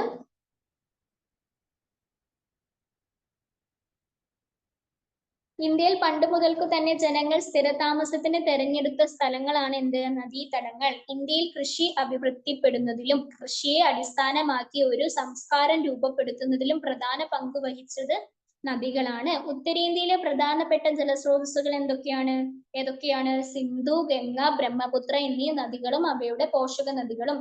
വാരണാസി സ്ഥിതി ചെയ്യുന്ന നദീതീരം ഗംഗ. ഹിമാലയത്തിൽ നിന്ന് ഉത്ഭവിക്കുന്ന നദികൾ അറിയപ്പെടുന്നത് ഹിമാലയൻ നദികൾ. ഹിമാലയത്തിലെ മഞ്ഞ് മൂടിയ പ്രദേശത്ത് നിന്ന് ഉത്ഭവിക്കുന്നത് കൊണ്ട് ഹിമാലയൻ നദികൾ വേനൽക്കാലത്തും ജലസമൃദ്ധമാണ്. ഉപദ്വീപീയ പീഠഭൂമിയിൽ നിന്നും ഉത്ഭവിക്കുന്ന നദികൾ അറിയപ്പെടുന്നതോ ഉപദ്വീപീയ നദികൾ എന്നാണ്. പ്രധാന ഉപദ്വീപീയ നദികൾ ഏതൊക്കെയാ? ഗോദാവരി, കൃഷ്ണ, നർമ്മദ, മഹാനദി, കാവേരി, താപ്തി. അതൊരു സീക്വൻസിൽ പഠിച്ചാൽ മതി. ഇപ്പൊ 6 ഇല്ലേ? അപ്പൊ ഗോദാവരി, കൃഷ്ണ, നർമ്മദ, മഹാനദി, കാവേരി, താപ്തി. അങ്ങനെ ഒരു സീക്വൻസിൽ പഠിച്ചു കഴിഞ്ഞാൽ ഇതിൽ 6 ഓർത്തു വെക്കാൻ സാധിക്കും കേട്ടോ. ഉപദ്വീപീയ നദികൾ മഴയെ ആശ്രയിക്കുന്നതിനാൽ വേനൽക്കാലത്ത് അവയിൽ വെള്ളം തീരെ കുറവായിരിക്കും. നമുക്ക് ഉപദ്വീപീയ നദികൾ അറബിക്കടലിൽ ചേരുന്നവ ഏതൊക്കെയാണെന്നറിയോ? നർമ്മദയും താപ്തിയും അറബിക്കടലിലാണ് ചേരുന്നത് കേട്ടോ. ഉപദ്വീപീയ നദികളിലെ നർമ്മദയും താപ്തിയും അറബിക്കടലിലാണ് ചേരുന്നത്. ഉപദ്വീപീയ നദികളിൽ ബംഗാൾ ഉൾക്കടലിൽ ചേരുന്നവയാണ് മഹാനദി, ഗോദാവരി, കൃഷ്ണയും കാവേരിയും. ബാക്കി 4 നദികൾ മഹാനദി, ഗോദാവരി, കൃഷ്ണ, കാവേരി ഒക്കെ ബംഗാൾ ഉൾക്കടലിലാണ് ചേരുന്നത്. അറബിക്കടലിൽ നർമ്മദയും താപ്തിയാണ്. ഇതാണ് ഉപദ്വീപീയ നദികൾ. അറബിക്കടലിൽ ചേരുന്നവയാണ് നർമ്മദ, താപ്തി. ബംഗാൾ ഉൾക്കടലിൽ ചേരുന്നവയാണ് മഹാനദി, ഗോദാവരി, കൃഷ്ണ, കാവേരി എന്നിവ. ഇനി ഇന്ത്യയിലെ മണ്ണിനങ്ങളാണ് നമ്മൾക്ക് അടുത്തതായിട്ട് ഡിസ്കസ് ചെയ്യാനുള്ളത്. ഇന്ത്യയിലെ പ്രധാന മണ്ണിനങ്ങൾ ഏതൊക്കെയാണ്? എക്കൽ മണ്ണ്, കറുത്ത മണ്ണ്, മരുഭൂമി, ലാറ്ററൈറ്റ്, പർവ്വത മണ്ണ്, ചെമ്മണ്ണ്. ഇത്രയും മണ്ണുകളാണ് ഇന്ത്യയിലെ പ്രധാന മണ്ണിനങ്ങൾ എന്ന് പറയുന്നത്. ഏതൊക്കെ? എക്കൽ മണ്ണ്, കറുത്ത മണ്ണ്, മരുഭൂമി, ലാറ്ററൈറ്റ്, പർവ്വത മണ്ണ്, ചെമ്മണ്ണ്. അങ്ങനെ 6 മണ്ണിനങ്ങളാണ് പ്രധാനമായിട്ടും ഇന്ത്യയിൽ ഉള്ളത്. ഇതിൽ ഉത്തര മഹാസമതലത്തെയും മറ്റ് നദീതടങ്ങളിലെ മണ്ണിനം എന്താണ്? എക്കൽ മണ്ണ്. നമ്മൾ പഠിച്ചല്ലോ ഈ എക്കൽ മണ്ണ് എന്താണ്, അതായത് സിന്ധു, ഗംഗ, ബ്രഹ്മപുത്ര ഈ നദികളൊക്കെ ഒഴുക്കിക്കൊണ്ട് വരുന്ന എന്താണ് ഈ പറയുന്ന പോലെ സിന്ധു, ഗംഗ, ബ്രഹ്മപുത്ര എന്നീ നദികളും അവയുടെ പോഷക നദികളും ഒഴുക്കിക്കൊണ്ട് വന്ന എക്കൽ മണ്ണ് നിക്ഷേപിക്കപ്പെട്ട രൂപം കൊണ്ട സമതലമാണ് എന്ത് ഉത്തര മഹാസമതലം എന്ന് നമ്മൾ പഠിച്ചു. അതെ, അതുകൊണ്ട് തന്നെ ഉത്തര മഹാസമതലത്തെയും മറ്റ് നദീതടങ്ങളിലെയും മണ്ണിനം എന്ന് പറയുന്നത് ഏതാണ്? എക്കൽ മണ്ണാണ്. ഏറ്റവും ഫലപുഷ്ടമായ മണ്ണും അതുകൊണ്ട് എന്താണ്? എക്കൽ മണ്ണാണ്. പരുത്തി, കരിമ്പ് എന്നീ വിളകളുടെ കൃഷിക്ക് അനുയോജ്യമായ മണ്ണ് കറുത്ത മണ്ണാണ് കേട്ടോ. ഉപദ്വീപീയ പീഠഭൂമി പ്രദേശത്തെ പ്രധാന മണ്ണിനങ്ങൾ ഏതൊക്കെയാന്ന് വെച്ചാൽ കറുത്ത മണ്ണ്, ചെമ്മണ്ണ്, ലാറ്ററൈറ്റ്. ഇത് മൂന്നുമാണ് ഉപദ്വീപീയ പീഠഭൂമി പ്രദേശത്തെ പ്രധാന മണ്ണിനങ്ങൾ എന്ന് പറയുന്നത്. ഇനി വനനിബിഡമായ പർവ്വത പ്രദേശങ്ങളിലെ മണ്ണ് എന്താണ്? പർവ്വത മണ്ണ്. അതിന്റെ പേര് തന്നെയുണ്ട്, വനനിബിഡമായ പർവ്വത പ്രദേശങ്ങളിലെ മണ്ണിന് പർവ്വത മണ്ണ് എന്ന് പറയുന്നു. ജൈവാംശം കൂടുതലുള്ള മണ്ണും ഈ പർവ്വത മണ്ണാണ് കേട്ടോ. പിന്നെ എന്താ ഏറ്റവും തെറ്റിപ്പോയത്, ഏറ്റവും ഫലപുഷ്ടമായ മണ്ണ് എന്ന് പറഞ്ഞാൽ എക്കൽ മണ്ണാണ്. ജൈവാംശം കൂടുതലുള്ള മണ്ണ് എന്താണ്? പർവ്വത മണ്ണാണ്. രാജസ്ഥാൻ മരുഭൂമിയിലെ മണ്ണിൽ ജലാംശം എന്താണ്? കുറവാണ്. രാജസ്ഥാൻ മരുഭൂമിയിലെ ഞാൻ പറഞ്ഞത് അവിടെ ചൂട് കൂടുതലാണല്ലോ, അതുകൊണ്ട് തന്നെ അവിടുത്തെ മരുഭൂമിയിലെ മണ്ണില് ജലാംശം കുറവാണ്. Excuse me.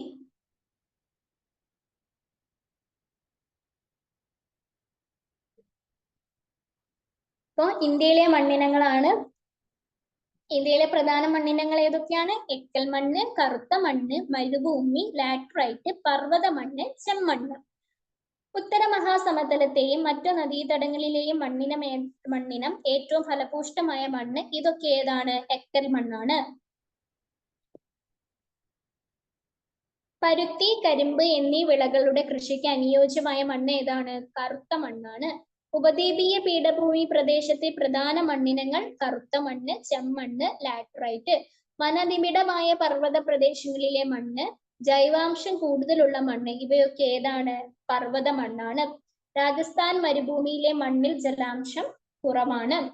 അടുത്ത നമുക്ക് കാലാവസ്ഥ നോക്കാം. ഇന്ത്യയുടെ കാലാവസ്ഥയാണ് നമ്മൾ നോക്കുന്നത് കേട്ടോ. ഇന്ത്യയെ കുറിച്ചാണല്ലോ അല്ലേ നമ്മൾ പഠിക്കുന്നത്. അപ്പൊ ഇന്ത്യയുടെ കാലാവസ്ഥ, ഇന്ത്യയുടെ കാലാവസ്ഥ അറിയപ്പെടുന്നത് ഉഷ്ണമേഖല മൺസൂൺ കാലാവസ്ഥ എന്നാണ് കേട്ടോ. ഇന്ത്യയുടെ കാലാവസ്ഥ അറിയപ്പെടുന്നത് എങ്ങനെയാണ്? ഉഷ്ണമേഖല മൺസൂൺ കാലാവസ്ഥ എന്നാണ് അറിയപ്പെടുന്നത്. ലോകത്തിലെ തന്നെ ഏറ്റവും സമൃദ്ധമായി മഴ ലഭിക്കുന്ന പ്രദേശം ഏതാണെന്ന് അറിയോ? ഞാൻ രണ്ട് ഓപ്ഷൻസ് പറയട്ടെ. ചിറാപുഞ്ചി, മൗസിൻ റം. ചിറാപുഞ്ചി, മൗസിൻ റം. ഇതിൽ നിങ്ങൾ ഏതാ തിരഞ്ഞെടുക്കുക? സ്വാഭാവികമായിട്ടും പലരും തിരഞ്ഞെടുക്കുന്നത് ചിറാപുഞ്ചി ആയിരിക്കും. ശ്രദ്ധിക്കുക, ചിറാപുഞ്ചി അല്ല കേട്ടോ ലോകത്തിലെ തന്നെ ഏറ്റവും സമൃദ്ധമായി മഴ ലഭിക്കുന്ന പ്രദേശം. ആദ്യമായിരുന്നു എന്നാണ് പറയുന്നത്, പക്ഷേ ഇപ്പൊ അവിടത്തെക്കാട്ടിലും മഴ ലഭിക്കുന്നത് മൗസിൻ റമിലാണ് കേട്ടോ. അതായത് ചിറാപുഞ്ചിയെ കീഴടക്കി മൗസിൻ റം മുന്നിൽ കയറി എന്ന് വേണം കരുതാൻ. അപ്പൊ ലോകത്തിലെ തന്നെ ഏറ്റവും സമൃദ്ധമായി മഴ ലഭിക്കുന്ന പ്രദേശമാണ് എന്ത്?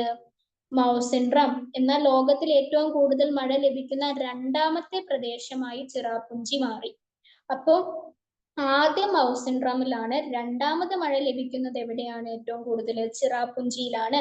മാറരുത് കേട്ടോ. ഓപ്ഷനിൽ മിക്ക ആളുകളും കൊണ്ടുപോയിട്ട് ചിറാപുഞ്ചി കർപ്പിക്കും. ചിറാപുഞ്ചി രണ്ടാമത് ഏറ്റവും കൂടുതൽ മഴ ലഭിക്കുന്ന പ്രദേശമായിട്ടാണ് ഇപ്പൊ കണക്കാക്കുന്നത്. ഇപ്പൊ ഏറ്റവും കൂടുതൽ ലോകത്തിൽ മഴ ലഭിക്കുന്നത് മൗസിൻ റമിലാണ്. ലോകത്തിലെ തന്നെ ഏറ്റവും സമൃദ്ധമായി മഴ ലഭിക്കുന്ന പ്രദേശമാണ് മൗസിൻ റം. ലോകത്തിലെ ഏറ്റവും കൂടുതൽ മഴ ലഭിക്കുന്ന രണ്ടാമത്തെ പ്രദേശം ഏതാണ്? ചിറാപുഞ്ചി. ചിറാപുഞ്ചി സ്ഥിതി ചെയ്യുന്നത് എവിടെയാണ്? മേഘാലയയിലെ ഖാസി കുന്നുകളുടെ തെക്കേ ചരിവിലാണ് ചിറാപുഞ്ചി സ്ഥിതി ചെയ്യുന്നത്. എവിടെയാണ് ചിറാപുഞ്ചി സ്ഥിതി ചെയ്യുന്നത്?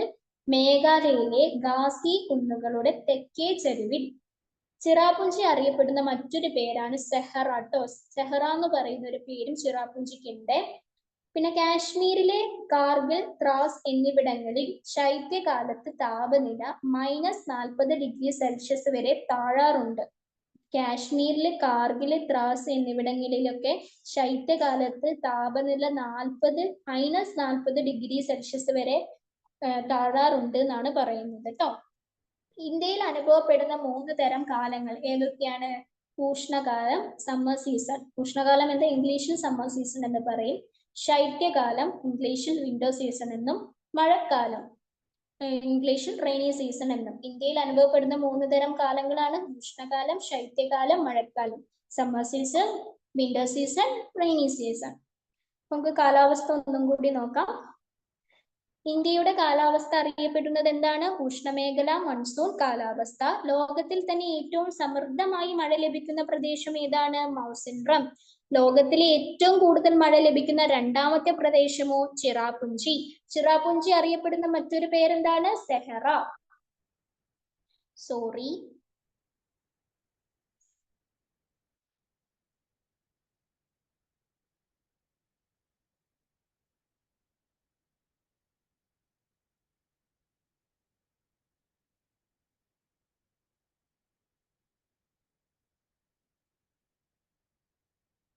അപ്പൊ ഒന്നുകൂടി, ഇന്ത്യയുടെ കാലാവസ്ഥ അറിയപ്പെടുന്നത് ഉഷ്ണമേഖല മൺസൂൺ കാലാവസ്ഥ. ലോകത്തിൽ തന്നെ ഏറ്റവും സമൃദ്ധമായി മഴ ലഭിക്കുന്ന പ്രദേശം മൗസിൻഡ്രം.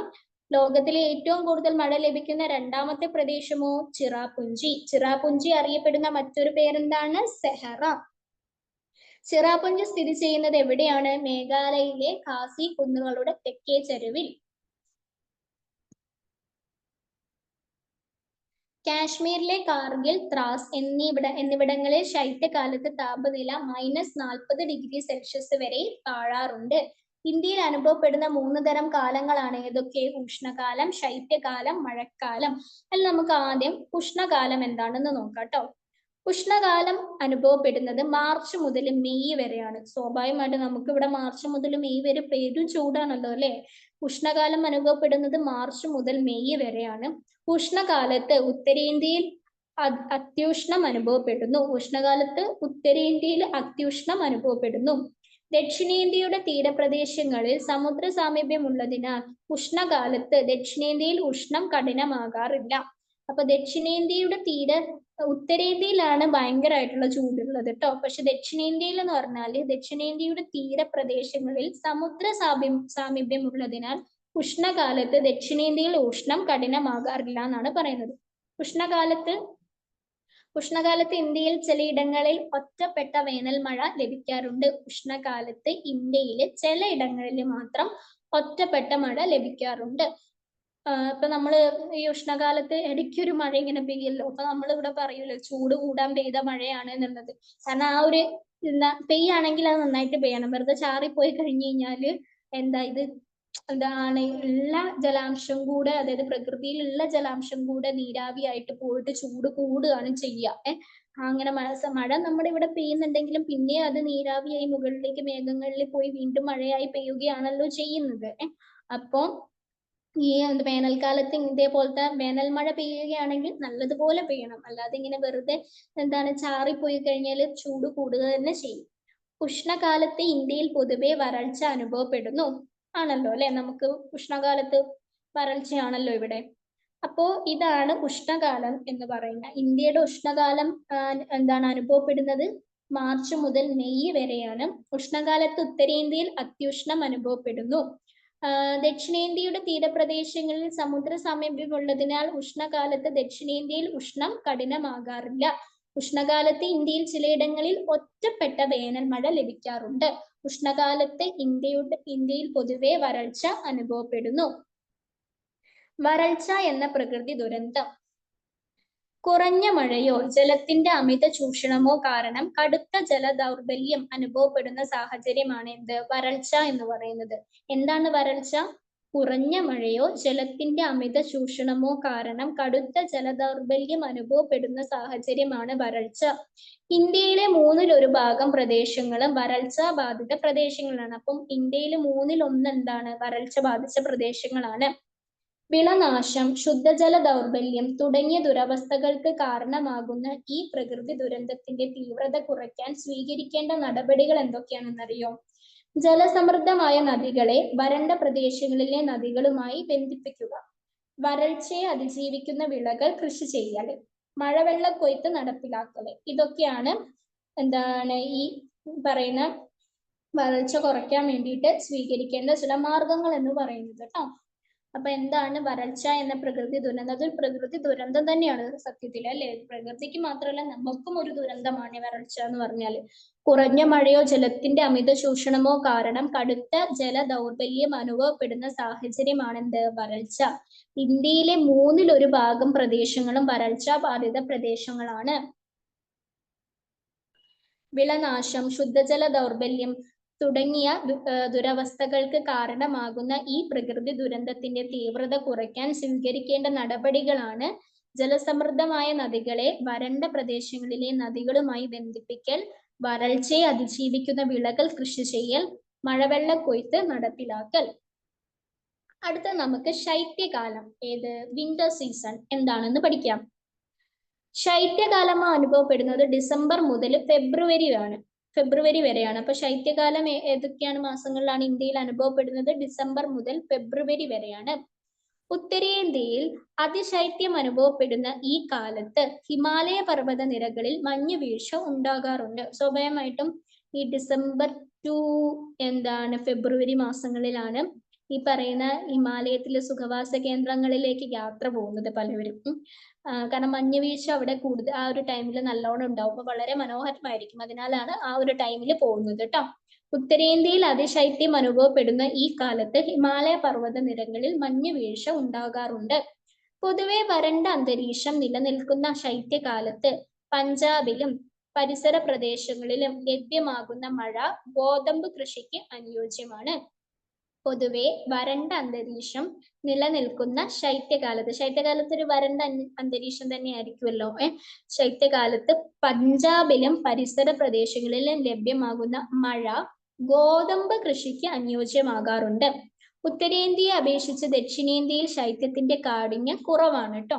ഉത്തരേന്ത്യയെ അപേക്ഷിച്ച് ദക്ഷിണേന്ത്യയിൽ ശൈത്യത്തിന്റെ കാഠിന്യം കുറവാണ് എന്നാണ് പറയുന്നത്. അപ്പൊ എന്താണ് ശൈത്യകാലം? ശൈത്യകാലം അനുഭവപ്പെടുന്ന ഡിസംബർ മുതൽ ഫെബ്രുവരി വരെയാണ്. ഉത്തരേന്ത്യയിൽ അതിശൈത്യം അനുഭവപ്പെടുന്ന ഈ കാലത്ത് ഹിമാലയ പർവ്വത നിരകളിൽ മഞ്ഞുവീഴ്ച ഉണ്ടാകാറുണ്ട്. പൊതുവെ വരണ്ട അന്തരീക്ഷം നിലനിൽക്കുന്ന ശൈത്യകാലത്ത് പഞ്ചാബിലും പരിസര പ്രദേശങ്ങളിലും ലഭ്യമാകുന്ന മഴ ഗോതമ്പ് കൃഷിക്ക് അനുയോജ്യമാണ്. ഉത്തരേന്ത്യയെ അപേക്ഷിച്ച് ദക്ഷിണേന്ത്യയിൽ ശൈത്യത്തിന്റെ കാഠിന്യം കുറവാണ്. ഇനി നമുക്ക് മൂന്നാമത്തെ സീസൺ മഴക്കാലം, റെയിനി സീസൺ എന്താണെന്ന് ഡിസ്കസ് ചെയ്യാം.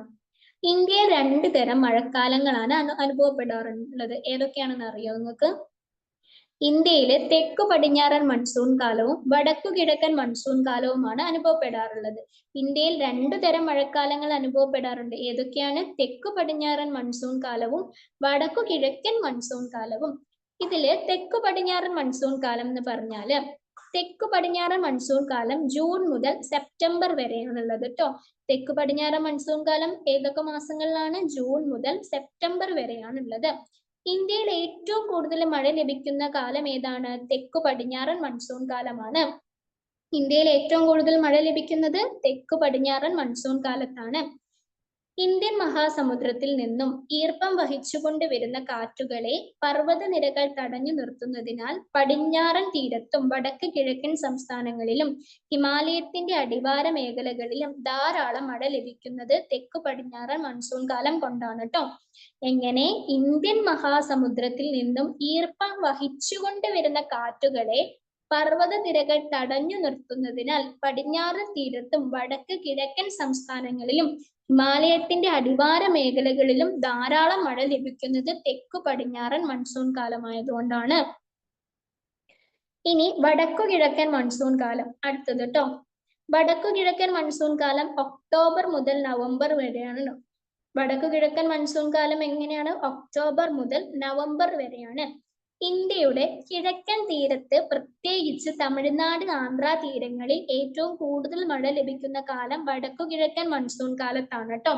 അപ്പൊ ഇന്ത്യയുടെ കിഴക്ക് തീരത്ത്, പ്രത്യേകിച്ച് തമിഴ്നാട്ടിലും ആന്ധ്ര തീരങ്ങളിലും ഏറ്റവും കൂടുതൽ മഴ ലഭിക്കുന്നത് വടക്കു കിഴക്കൻ മൺസൂൺ കാലത്താണ്. കേരളത്തിലും വടക്കു കിഴക്കൻ മൺസൂൺ മഴ ലഭിക്കുന്നു. നമ്മുടെ ഇവിടെ കേരളത്തിലും ലഭിക്കാറുണ്ട്. അപ്പോ മഴക്കാലത്ത് ഇന്ത്യയിൽ 2 തരം മഴക്കാലങ്ങൾ അനുഭവപ്പെടാറുണ്ട്. ഏതൊക്കെയാണത്? തെക്കു പടിഞ്ഞാറൻ മൺസൂൺ കാലം, വടക്കു കിഴക്കൻ മൺസൂൺ കാലം. ഇതിൽ തെക്കു പടിഞ്ഞാറൻ മൺസൂൺ കാലം ജൂൺ മുതൽ സെപ്റ്റംബർ വരെയാണ്. ഇന്ത്യയിൽ ഏറ്റവും കൂടുതൽ മഴ ലഭിക്കുന്ന കാലമാണ്. ഇന്ത്യൻ മഹാസമുദ്രത്തിൽ നിന്നും ഈർപ്പം വഹിച്ചുകൊണ്ട് വരുന്ന കാറ്റുകളെ പർവ്വതനിരകൾ തടഞ്ഞു നിർത്തുന്നതിനാൽ പടിഞ്ഞാറൻ തീരത്തും വടക്ക് കിഴക്കൻ സംസ്ഥാനങ്ങളിലും ഹിമാലയത്തിന്റെ അടിവാര മേഖലകളിലും ധാരാളം മഴ ലഭിക്കുന്നത് തെക്കു പടിഞ്ഞാറൻ മൺസൂൺ കാലം കൊണ്ടാണ്. ഇനി വടക്കു കിഴക്കൻ മൺസൂൺ കാലം. വടക്കു കിഴക്കൻ മൺസൂൺ കാലം ഒക്ടോബർ ടു നവംബർ വരെയാണ്. ഇന്ത്യയുടെ കിഴക്കൻ തീരത്ത്, പ്രത്യേകിച്ച് തമിഴ്നാട്, ആന്ധ്രാപ്രദേശ്, ആന്ധ്രാ തീരങ്ങളിൽ ഏറ്റവും കൂടുതൽ മഴ ലഭിക്കുന്ന കാലം ഏതാണ്? വടക്കു കിഴക്കൻ മൺസൂൺ കാലമാണ്. കേരളത്തിലും വടക്കു കിഴക്കൻ മൺസൂൺ മഴ ലഭിക്കുന്നു. അടുത്ത നമുക്ക് വെള്ളപ്പൊക്കം എന്ന് പറഞ്ഞ ടോപ്പിക്ക് ഡിസ്കസ് ചെയ്യാം. എന്താണ് വെള്ളപ്പൊക്കം? മൺസൂൺ കാലത്തെ അതിവർഷം, നദീതീരങ്ങൾ കയ്യേറി കെട്ടിടങ്ങൾ നിർമ്മിക്കുന്നത്, വയലുകൾ മണ്ണിട്ട് നികത്തുന്നത് എന്നിവ ഇന്ത്യയിൽ വെള്ളപ്പൊക്കം ഉണ്ടാകുന്നതിനുള്ള കാരണങ്ങളാണ്. സ്വാഭാവികമായിട്ട് ഇതൊക്കെ ചെയ്യുമ്പോൾ എന്താണ്? പ്രകൃതിക്ക് പെയ്യുന്ന മഴയെ പ്രകൃതിയിലേക്ക് സ്വീകരിക്കാൻ കഴിയാതെ വരികയും, അതായത് മണ്ണിലേക്ക് സ്വീകരിക്കാൻ കഴിയാതെ വരികയും ആ വെള്ളം കെട്ടി നിൽക്കുന്നത് കൊണ്ടാണ് എന്ത് ഉണ്ടാവുന്നത്? ഈ വെള്ളപ്പൊക്കം ഉണ്ടാവുന്നത്. കാരണം മഴ പെയ്യുമ്പോൾ ഈ വെള്ളത്തിന് ഒഴുകി പോവാനുള്ള ഒരിടം, അല്ലെങ്കിൽ മണ്ണിലേക്ക് സ്വീകരിക്കാനുള്ള, അത് മണ്ണിലേക്ക് താഴാനുള്ള ഒരു സംവിധാനം എന്നില്ല. എന്താ, ചൂഷണം ചെയ്യുന്നത് കൊണ്ട് തന്നെ എന്താണ്, ഈ താഴുന്നതിന് പകരം വെള്ളം കെട്ടി നിൽക്കും. മൺസൂൺ കാലത്തെ അതിവർഷം, നദീതീരങ്ങൾ കയ്യേറി കെട്ടിടങ്ങൾ നിർമ്മിക്കുന്നത്, വയലുകൾ മണ്ണിട്ട് നികത്തുന്നത് എന്നിവ ഇന്ത്യയിൽ വെള്ളപ്പൊക്കം ഉണ്ടാകുന്നതിനുള്ള കാരണങ്ങളാണ്. വെള്ളപ്പൊക്കം തടയാനുള്ള മുൻകരുതലുകൾ എന്തൊക്കെയാന്ന് വെച്ചാല്, നദികളുടെ ഉപരിഘട്ടങ്ങളിൽ വലിയ നിർമ്മാണ പ്രവർത്തനങ്ങൾ നിരുത്സാഹപ്പെടുത്തല്, പ്രളയബാധിത പ്രദേശങ്ങളിൽ നിന്ന് ജനങ്ങളെ മാറ്റിപ്പാർപ്പിക്കൽ, തീരങ്ങളിൽ അപകട മുന്നറിയിപ്പ് കേന്ദ്രങ്ങൾ സ്ഥാപിക്കൽ, ഡാമുകൾ നിർമ്മിക്കൽ, വനവൽക്കരണം. ഇതൊക്കെയാണ് വെള്ളപ്പൊക്കം തടയാനുള്ള മുൻകരുതലുകൾ എന്ന് പറഞ്ഞാൽ കേട്ടോ. അപ്പൊ വെള്ളപ്പൊക്കം എന്ന് പറഞ്ഞാൽ മൺസൂൺ കാലത്തെ അതിവർഷം, നദീതീരങ്ങൾ കയ്യേറി കെട്ടിടങ്ങൾ നിർമ്മിക്കുന്നത്, വയലുകൾ മണ്ണിട്ട് നികത്തുന്നത് എന്നിവ ഇന്ത്യയിൽ വെള്ളപ്പൊക്കം ഉണ്ടാകുന്നതിനുള്ള കാരണങ്ങളാണ്.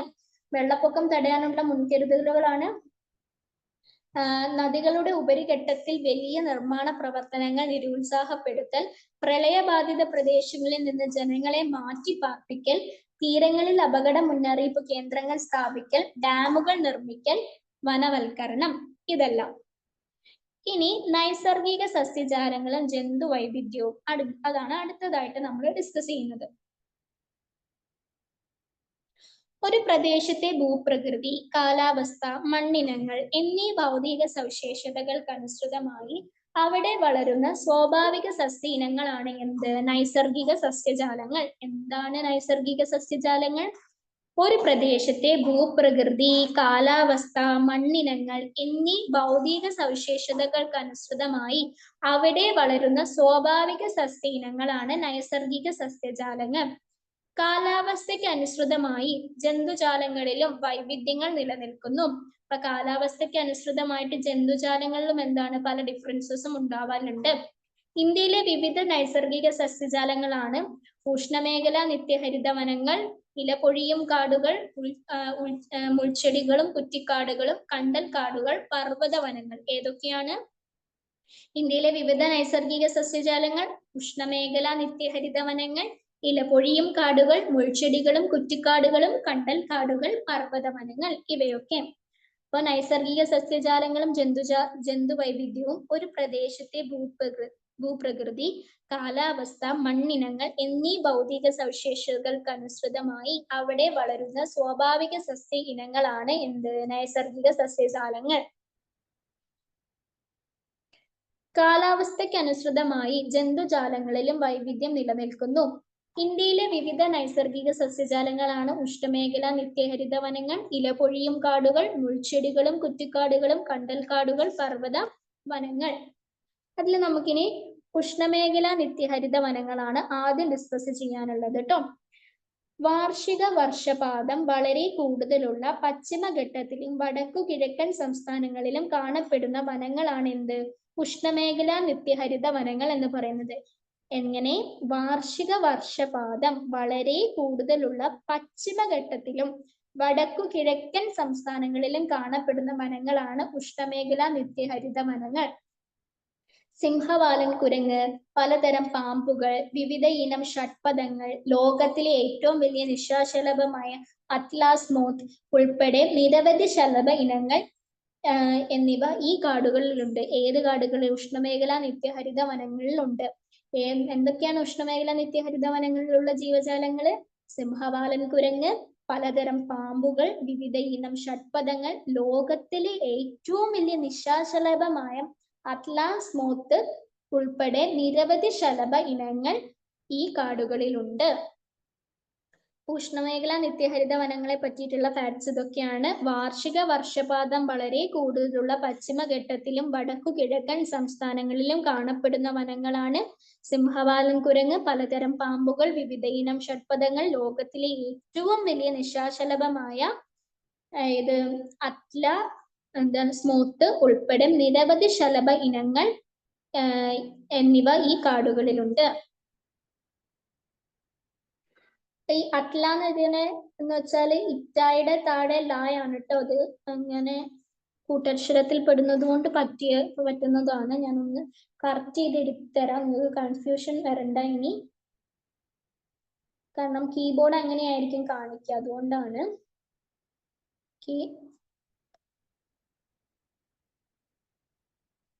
ഇതാണ് ഉദ്ദേശിക്കുന്നത്. ഈ ഭാഗത്തായിട്ട് എഴുതാട്ടോ, സൈഡിലായിട്ട്. അറ്റ്ല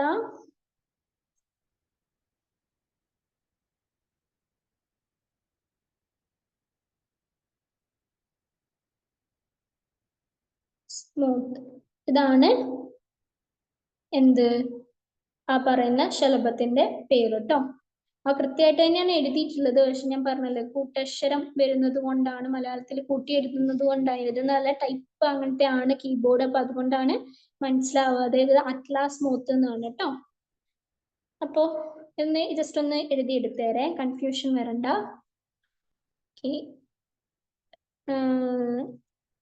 എഴുതിയെന്ന് വിശ്വസിക്കുന്നു. ഞാൻ ഇനി റിട്രേസ് ചെയ്യാനേ.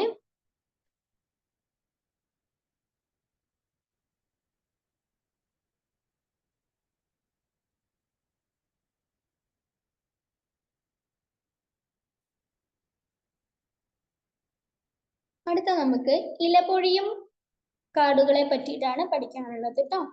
കാലികമായി മാത്രം മഴ ലഭിക്കുന്ന പ്രദേശങ്ങളിൽ കാണപ്പെടുന്ന കാടുകളാണ് എന്ത്? ഇലപൊഴിയും കാടുകൾ. എങ്ങനെ? കാലികമായി മാത്രം മഴ ലഭിക്കുന്ന പ്രദേശങ്ങളിൽ കാണപ്പെടുന്ന കാടുകളാണ് ഇലപൊഴിയും കാടുകൾ. ഇന്ത്യൻ ഭൂപ്രകൃതിയിലെ കൂടുതൽ പ്രദേശങ്ങളിലും ഉള്ളത് എന്താണ്? ഇലപൊഴിയും കാടുകളാണ്. ഇന്ത്യൻ ഉപദ്വീപിലെയാണ് കേട്ടോ. ശ്രദ്ധിക്കണം, ഇന്ത്യൻ ഉപദ്വീപിലെ കൂടുതൽ പ്രദേശങ്ങളിലും ഉള്ളത് ഇലപൊഴിയും കാടുകളാണ്. പലജാതി മാനുകൾ, മുയൽ, മയിൽ, വേഴാമ്പൽ, മറ്റു പലതരം പക്ഷികൾ, കാട്ടുപോത്ത്, ആന, കടുവ, പുലി എന്നിങ്ങനെ ജന്തുവൈവിധ്യം ഏറ്റവും കൂടുതലുള്ള വനങ്ങളാണ് എന്ത്? ഇലപൊഴിയും കാടുകൾ.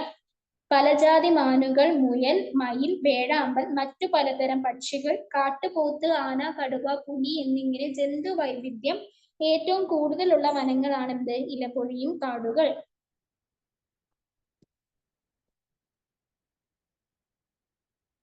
കാലികമായി മാത്രം മഴ ലഭിക്കുന്ന പ്രദേശങ്ങളിൽ കാണപ്പെടുന്ന കാടുകളാണ് എന്ത്? ഇലപൊഴിയും കാടുകൾ. ഇന്ത്യൻ ഉപദ്വീപിലെ കൂടുതൽ പ്രദേശങ്ങളിലുമുള്ള കാടുകളാണ് ഇലപൊഴിയും കാടുകൾ. പലജാതി മാനുകൾ, മുയൽ, മയിൽ, വേഴാമ്പൽ, മറ്റു പലതരം പക്ഷികൾ, കാട്ടുപോത്ത്, ആന, കടുവ, പുലി എന്നിങ്ങനെ ജന്തുവൈവിധ്യം ഏറ്റവും കൂടുതലുള്ള വനങ്ങളാണ് ഇവ.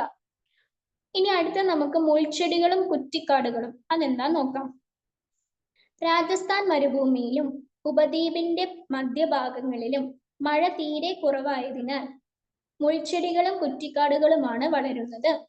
ഒട്ടകം, കഴുകൻ, പരുന്ത്, പലതരം ഉരഗങ്ങൾ എന്നിവ ഈ വരണ്ട മേഖലയിൽ ജീവിക്കുന്നവയാണ്. അപ്പം മുൾച്ചെടികളും കുറ്റിക്കാടുകളും എന്ന് പറയുന്നിടത്ത് എന്താ പറയുന്നത്? രാജസ്ഥാൻ മരുഭൂമിയിലും ഉപദ്വീപിന്റെ മധ്യഭാഗങ്ങളിലും മഴ തീരെ കുറവായതിനാൽ മുൾച്ചെടികളും കുറ്റിക്കാടുകളുമാണ് വളരുന്നത്. ഒട്ടകം, കഴുകൻ, പരുന്ത്, പലതരം ഉരഗങ്ങൾ എന്നിവ ഈ വരണ്ട മേഖലയിൽ ജീവിക്കുന്നവയാണ്. അടുത്ത നമുക്ക് കണ്ടൽ കാടുകളെ പറ്റിയിട്ട് പഠിക്കാം. ഇതിൽ കുറച്ചുകൂടി ഇമ്പോർട്ടന്റ് ആയിട്ടുള്ള ഒരു ഭാഗം എനിക്ക് തോന്നിയിട്ടുള്ളത് കണ്ടൽ കാടുകളാണ് കേട്ടോ. ഉപ്പുരസമുള്ള മണ്ണിൽ വളരുന്ന പ്രത്യേക തരം സസ്യജാലങ്ങളാണ് എന്ത്? കണ്ടൽ കാടുകൾ. ഉപ്പുരസമുള്ള മണ്ണിൽ വളരുന്ന പ്രത്യേക തരം സസ്യജാലങ്ങളാണ് കണ്ടൽ കാടുകൾ. നദീമുഖങ്ങളിലും സമുദ്ര തീരങ്ങളിലും കരയിടിച്ചിലിനെ ചെറുക്കുന്നത് കണ്ടൽ കാടുകളാണ്. നദീമുഖങ്ങളിലും സമുദ്രതീരങ്ങളിലും കരയിടച്ചിലിനെ ചെറുക്കുന്നത് എന്താണ്? കണ്ടൽക്കാടുകളാണ്. ബംഗാൾ കടുവയുടെ ആവാസ കേന്ദ്രം ഏതാണ്? പശ്ചിമ ബംഗാളിലെ കണ്ടൽക്കാടുകളാണ്. അപ്പൊ പശ്ചിമ ബംഗാളിലെ കണ്ടൽക്കാടുകൾ ബംഗാൾ കടുവയുടെ ആവാസ കേന്ദ്രമാണ്. കണ്ടൽക്കാടുകളുടെ വേരുപടലങ്ങൾ നിരവധി മത്സ്യ ഇനങ്ങളുടെ പ്രജനന കേന്ദ്രമാണ്. കണ്ടൽക്കാടുകളുടെ വേരുപടലങ്ങൾ നിരവധി മത്സ്യയിനങ്ങളുടെ പ്രജനന കേന്ദ്രമായിട്ടാണ് കണക്കാക്കുന്നത്. അപ്പൊ കണ്ടൽക്കാടുകൾ എന്താണ്? ഉപ്പുരസമുള്ള മണ്ണിൽ വളരുന്ന പ്രത്യേക തരം സസ്യജാലങ്ങളാണ് കണ്ടൽക്കാടുകൾ. നദീമുഖങ്ങളിലും സമുദ്രതീരങ്ങളിലും കരയിടിച്ചിലിനെ ചെറുക്കുന്നത് കണ്ടൽക്കാടുകളാണ്.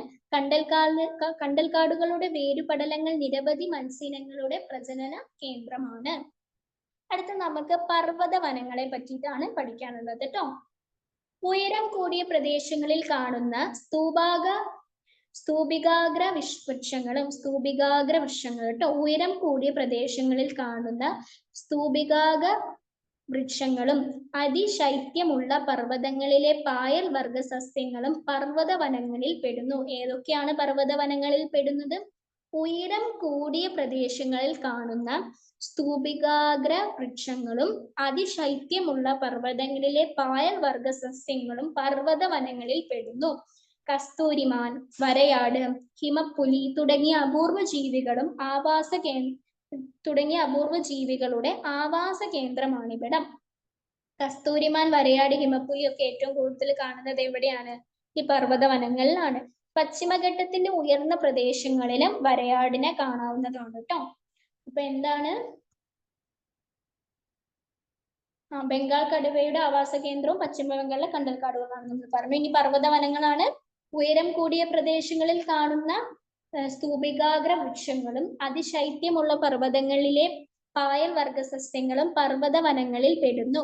കസ്തൂരിമാൻ, വരയാട്, ഹിമപ്പുലി തുടങ്ങിയ അപൂർവ ജീവികളുടെ ആവാസ കേന്ദ്രമാണിവിടം. പശ്ചിമഘട്ടത്തിന്റെ ഉയർന്ന പ്രദേശങ്ങളിലും വരയാട് കാണപ്പെടുന്നു. ഇതോട് കൂടിയിട്ട് ഇന്ത്യയിലൂടെ എന്ന് പറയുന്ന ഈ ഒരു ചാപ്റ്റർ അവസാനിച്ചിട്ടുണ്ട് കേട്ടോ. ഇനി നമുക്ക് 7ാം ക്ലാസ് സോഷ്യൽ സയൻസിലെ ഒന്നാമത്തെ ചാപ്റ്റർ ആണ് ഡിസ്കസ് ചെയ്യാനുള്ളത്. യൂറോപ്പ് പരിവർത്തന പാതയിൽ എന്ന് പറയുന്ന ആ ഒരു ചാപ്റ്റർ കേട്ടോ. ഇപ്പൊ ഡിസ്കസ് ചെയ്യാം. ഒരു മിനിറ്റ്.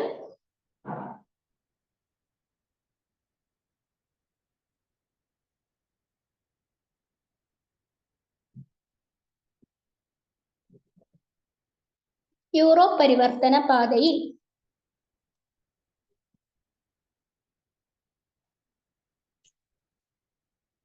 ഇവിടെ നമുക്ക് കുറെ ചിത്രകാരന്മാരെയും കലാകാരന്മാരെയും അവര് വരച്ച പെയിന്റിങ്സും അതിലൂടെ അവർ പ്രചരിപ്പിച്ച പല സന്ദേശങ്ങളും കാര്യങ്ങളും അങ്ങനെ ഒരുപാട് പഠിക്കാനുണ്ട്. ഒരുപാടൊന്നും ഇല്ല കേട്ടോ. ആകെ 2-3 പേജസേ ഉള്ളൂ. എന്നിരുന്നാലും നമുക്ക് പഠിക്കണം. പാഠത്തിന്റെ പേരെന്താണ്? യൂറോപ്പ് പരിവർത്തന പാതയിൽ. ഇതാണ് പാഠത്തിന്റെ പേര്. ആദ്യമായിട്ട് നമുക്ക് ഹാഗിയ സോഫിയ എന്ന് പറയുന്ന ഒരു സംഭവം പഠിക്കാനുണ്ട്. എന്താണ് ഹാഗിയ സോഫിയ? അതൊരു കെട്ടിടമാണ് കേട്ടോ. ഹാഗിയ സോഫിയ പണി കഴിപ്പിച്ച കാലഘട്ടമാണ് AD 6-ാം നൂറ്റാണ്ട്. AD 6-ാം നൂറ്റാണ്ടിലാണ് എന്ത്? ഹാഗിയ സോഫിയ പണി കഴിപ്പിച്ചത്. ഹാഗിയ സോഫിയ സ്ഥിതി ചെയ്യുന്നത് തുർക്കിയിലാണ് കേട്ടോ. തുർക്കിയിലാണ് ഈ ഒരു ഹാഗിയ സോഫിയ സ്ഥിതി ചെയ്യുന്നത്. നിങ്ങൾക്ക് ഗൂഗിളിൽ അടിച്ചു നോക്കിയാൽ കാണാൻ ഒരു വലിയൊരു കൊട്ടാരം പോലൊരു സംഭവം ഉണ്ട്. അതാണ് ഈ ഹാഗിയ സോഫിയ എന്ന് പറയുന്നത് കേട്ടോ. ഹാഗിയ സോഫിയ പണി കഴിപ്പിച്ച കാലഘട്ടമാണ് AD 6-ാം നൂറ്റാണ്ട്. ഹാഗിയ സോഫിയ സ്ഥിതി ചെയ്യുന്നത് എവിടെയാണ്? തുർക്കിയിൽ. ഇതാണ് നമ്മളിപ്പോ പറഞ്ഞ കാര്യം.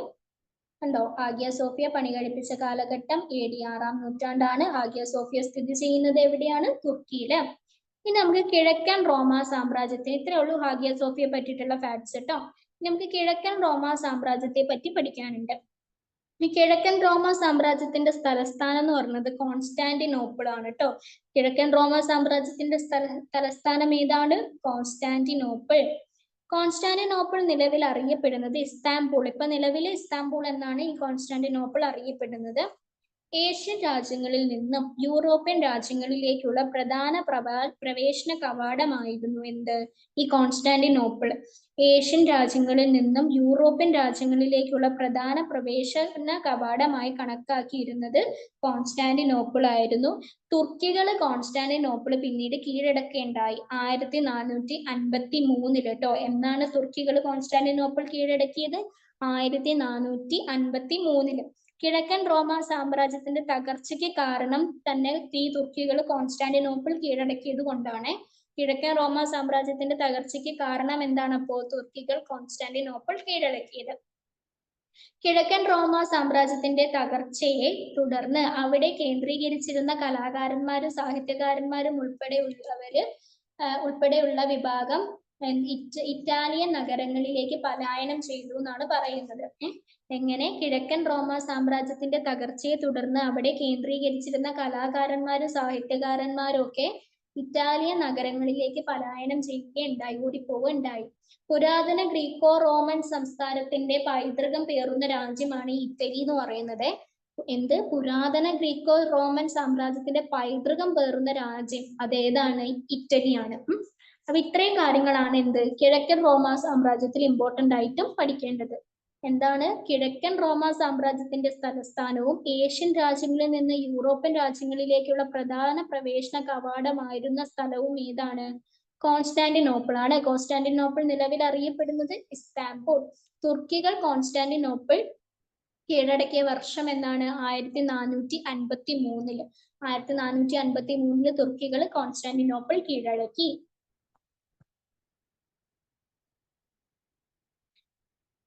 കിഴക്കൻ റോമ സാമ്രാജ്യത്തിന്റെ തകർച്ചയ്ക്ക് കാരണം എന്താണ്? തുർക്കികൾ കോൺസ്റ്റാന്റിനോപ്പിൾ കീഴടക്കിയത്. കിഴക്കൻ റോമ സാമ്രാജ്യത്തിന്റെ തകർച്ചയെ തുടർന്ന് അവിടെ കേന്ദ്രീകരിച്ചിരുന്ന കലാകാരന്മാരും സാഹിത്യകാരന്മാരും ഉൾപ്പെടെയുള്ള വലിയൊരു വിഭാഗം പലായനം ചെയ്തത് ഇറ്റാലിയൻ നഗരങ്ങളിലേക്കാണ് കേട്ടോ. പുരാതന ഗ്രീക്കോ റോമൻ സംസ്കാരത്തിന്റെ പൈതൃകം പേറുന്ന രാജ്യവും ഇറ്റലിയാണ്. അടുത്ത നമുക്ക് നവോത്ഥാനം, റിനൈസൻസ് ഇംഗ്ലീഷിൽ പറയും. നവോത്ഥാനം എന്താന്ന് നോക്കാം. 13ാം നൂറ്റാണ്ടിന്റെ അവസാനത്തോടെ നവോത്ഥാനത്തിന് തുടക്കം കുറിച്ച രാജ്യമാണ് ഈ പറയുന്ന ഇറ്റലി കേട്ടോ. എങ്ങനെ? 13ാം നൂറ്റാണ്ടിന്റെ അവസാനത്തോടെ നവോത്ഥാനത്തിന് തുടക്കം കുറിച്ച രാജ്യങ്ങളിൽ ഒന്നാണ് ഇറ്റലി. മനുഷ്യ ജീവിതത്തിന് പ്രാമുഖ്യം കൊടുത്തുകൊണ്ടുള്ള കാഴ്ചപ്പാട് അറിയപ്പെടുന്നത് എന്താണെന്നറിയോ നിങ്ങൾക്ക്? മാനവികത എന്നാണ്. മനുഷ്യന്റെ ജീവിതത്തിന് പ്രാധാന്യം കൊടുത്തുകൊണ്ടുള്ള കാഴ്ചപ്പാടുകൾ മാനവികത എന്നാണ് അറിയപ്പെടുന്നത്. യുക്തിചിന്തയുടെയും അന്വേഷണ ത്വരയുടെയും വളർച്ചയിലൂടെ മനുഷ്യ ജീവിതത്തിന്റെ നാനാ മേഖലകളിലും ഉണ്ടായ പുത്തൻ ഉണർവ് അറിയപ്പെടുന്നത് നവോത്ഥാനം എന്നാണ്. അപ്പൊ എന്താണ് നവോത്ഥാനം? യുക്തിചിന്തയുടെയും അന്വേഷണ ത്വരയുടെയും വളർച്ചയിലൂടെ മനുഷ്യ ജീവിതത്തിന്റെ നാനാ മേഖലകളിലും ഉണ്ടായ പുത്തൻ ഉണർവ് അറിയപ്പെടുന്നത് നവോത്ഥാനം എന്നാണ്. യൂറോപ്പിലെ പണ്ഡിത ഭാഷകളായി കണക്കാക്കപ്പെട്ടിരുന്നത് പണ്ട് ലാറ്റിനും ഗ്രീക്കും ആയിരുന്നു കേട്ടോ. യൂറോപ്പിലെ പണ്ഡിത ഭാഷകളായിരുന്നു പണ്ട് കാലത്ത് ലാറ്റിനും ഗ്രീക്കും. 13ാം നൂറ്റാണ്ടിന്റെ തുടക്കത്തോടെ ലാറ്റിൻ, ഗ്രീക്ക് എന്ന് പറഞ്ഞ എന്നീ ഭാഷകൾക്ക് പകരം ഇംഗ്ലീഷ്, സ്പാനിഷ്, ഫ്രഞ്ച് തുടങ്ങിയ പ്രാദേശിക ഭാഷകളിൽ കൃതികൾ രചിക്കാൻ തുടങ്ങി. 13ാം നൂറ്റാണ്ടിന്റെ തുടക്കത്തിൽ ലാറ്റിനും ഗ്രീക്കിനും പകരം എന്തായി? ഇംഗ്ലീഷ്, സ്പാനിഷ്, ഫ്രഞ്ച് ഇവരൊക്കെ കയറി വന്നിട്ട് ഈ പറഞ്ഞ ഭാഷകളൊക്കെ കയറി വന്ന് ആധിപത്യം സ്ഥാപിക്കുകയും അതിൽ ഈ പറഞ്ഞ ഇംഗ്ലീഷിലും സ്പാനിഷിലും ഫ്രഞ്ചിലും ഒക്കെ കൃതികൾ രചിക്കാൻ തുടങ്ങുകയും ചെയ്തു. അപ്പൊ എന്താണ് നവോത്ഥാനം? 13ാം നൂറ്റാണ്ടിന്റെ അവസാനത്തോടെ നവോത്ഥാനത്തിന് തുടക്കം കുറിച്ച രാജ്യമാണ് ഇറ്റലി. മനുഷ്യ ജീവിതത്തിന് പ്രാമുഖ്യം കൊടുത്തുകൊണ്ടുള്ള കാഴ്ചപ്പാട് അറിയപ്പെടുന്നത് എന്താണ്? മാനവികത. യുക്തിചിന്തയുടെയും അന്വേഷണ ത്വരയുടെയും വളർച്ചയിലൂടെ മനുഷ്യ ജീവിതത്തിന്റെ നാനാ മേഖലകളിലും ഉണ്ടായ പുത്തൻ ഉണർവ് അറിയപ്പെടുന്നത് നവോത്ഥാനം. യൂറോപ്പിലെ പണ്ഡിത ഭാഷകളായി കണക്കാക്കപ്പെട്ടിരുന്നത് എന്താണ്? ലാറ്റിനും ഗ്രീക്കുമാണ്. 13ാം നൂറ്റാണ്ടിന്റെ തുടക്കത്തോടെ ലാറ്റിൻ, ഗ്രീക്ക് എന്നീ ഭാഷകൾക്ക് പകരം ഇംഗ്ലീഷ്, സ്പാനിഷ്, ഫ്രഞ്ച് തുടങ്ങിയ പ്രാദേശിക ഭാഷകളിൽ കൃതികൾ രചിക്കാൻ തുടങ്ങി.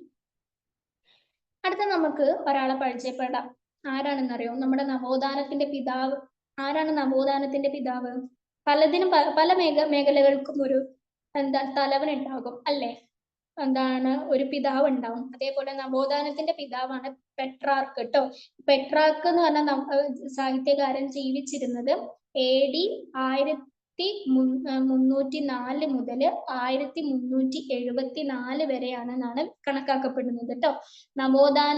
നവോത്ഥാന കാലത്തെ സാഹിത്യകാരന്മാരിൽ പ്രമുഖനായിരുന്നു ആര്? പെട്രാർക്ക്. അദ്ദേഹത്തിന്റെ ജീവിത കാലഘട്ടമാണ് AD 1304 മുതൽ 1374 വരെ. നവോത്ഥാനത്തിന്റെ പിതാവ് എന്നാണ് അദ്ദേഹം അറിയപ്പെടുന്നത്. ആര്? പെട്രാർക്ക്. പെട്രാർക്കിന്റെ ഏറ്റവും പ്രസിദ്ധമായ കൃതി എന്താണ്? സീക്രട്ടം. സീക്രട്ടം എന്ന് പറയുന്നതാണ് പെട്രാർക്കിന്റെ ഏറ്റവും പ്രസിദ്ധമായ കൃതി എന്ന് പറയുന്നത്. അപ്പൊ ആരാണ് പെട്രാർക്ക്? നമുക്ക് നോക്കാം. നവോത്ഥാന കാലത്തെ സാഹിത്യകാരന്മാരിൽ പ്രമുഖനാണ് ആര്? പെട്രാർക്ക്. AD 1304 മുതൽ 1374 വരെയാണ് അദ്ദേഹത്തിന്റെ ജീവിത കാലഘട്ടം. നവോത്ഥാനത്തിന്റെ പിതാവ് എന്നറിയപ്പെടുന്നു. പെട്രാർക്കിന്റെ ഏറ്റവും പ്രസിദ്ധമായ കൃതിയാണ് സീക്രട്ടം. ഇനി നവോത്ഥാന കാലത്തെ സാഹിത്യകാരന്മാരും കൃതികളും കേട്ടോ. ഈ ഒരു ഭാഗമാണ് നമുക്ക് ഡിസ്കസ് ചെയ്യാനുള്ളത്. സോറി. ഓക്കെ. നവോത്ഥാന കാലത്തെ സാഹിത്യകാരന്മാരും കൃതികളും. ഇതിൽ ദാന്തെ എന്ന് പറയുന്ന വ്യക്തി എഴുതിയ സാഹിത്യമല്ല, അദ്ദേഹത്തിന്റെ കൃതിയാണ് ഇത്. ഡിവൈൻ കോമഡി, ബൊക്കാച്ചിയോ, ഡെക്കാമറൻ കഥകൾ, Cervantes Don Quixote, Erasmus in praise of holy.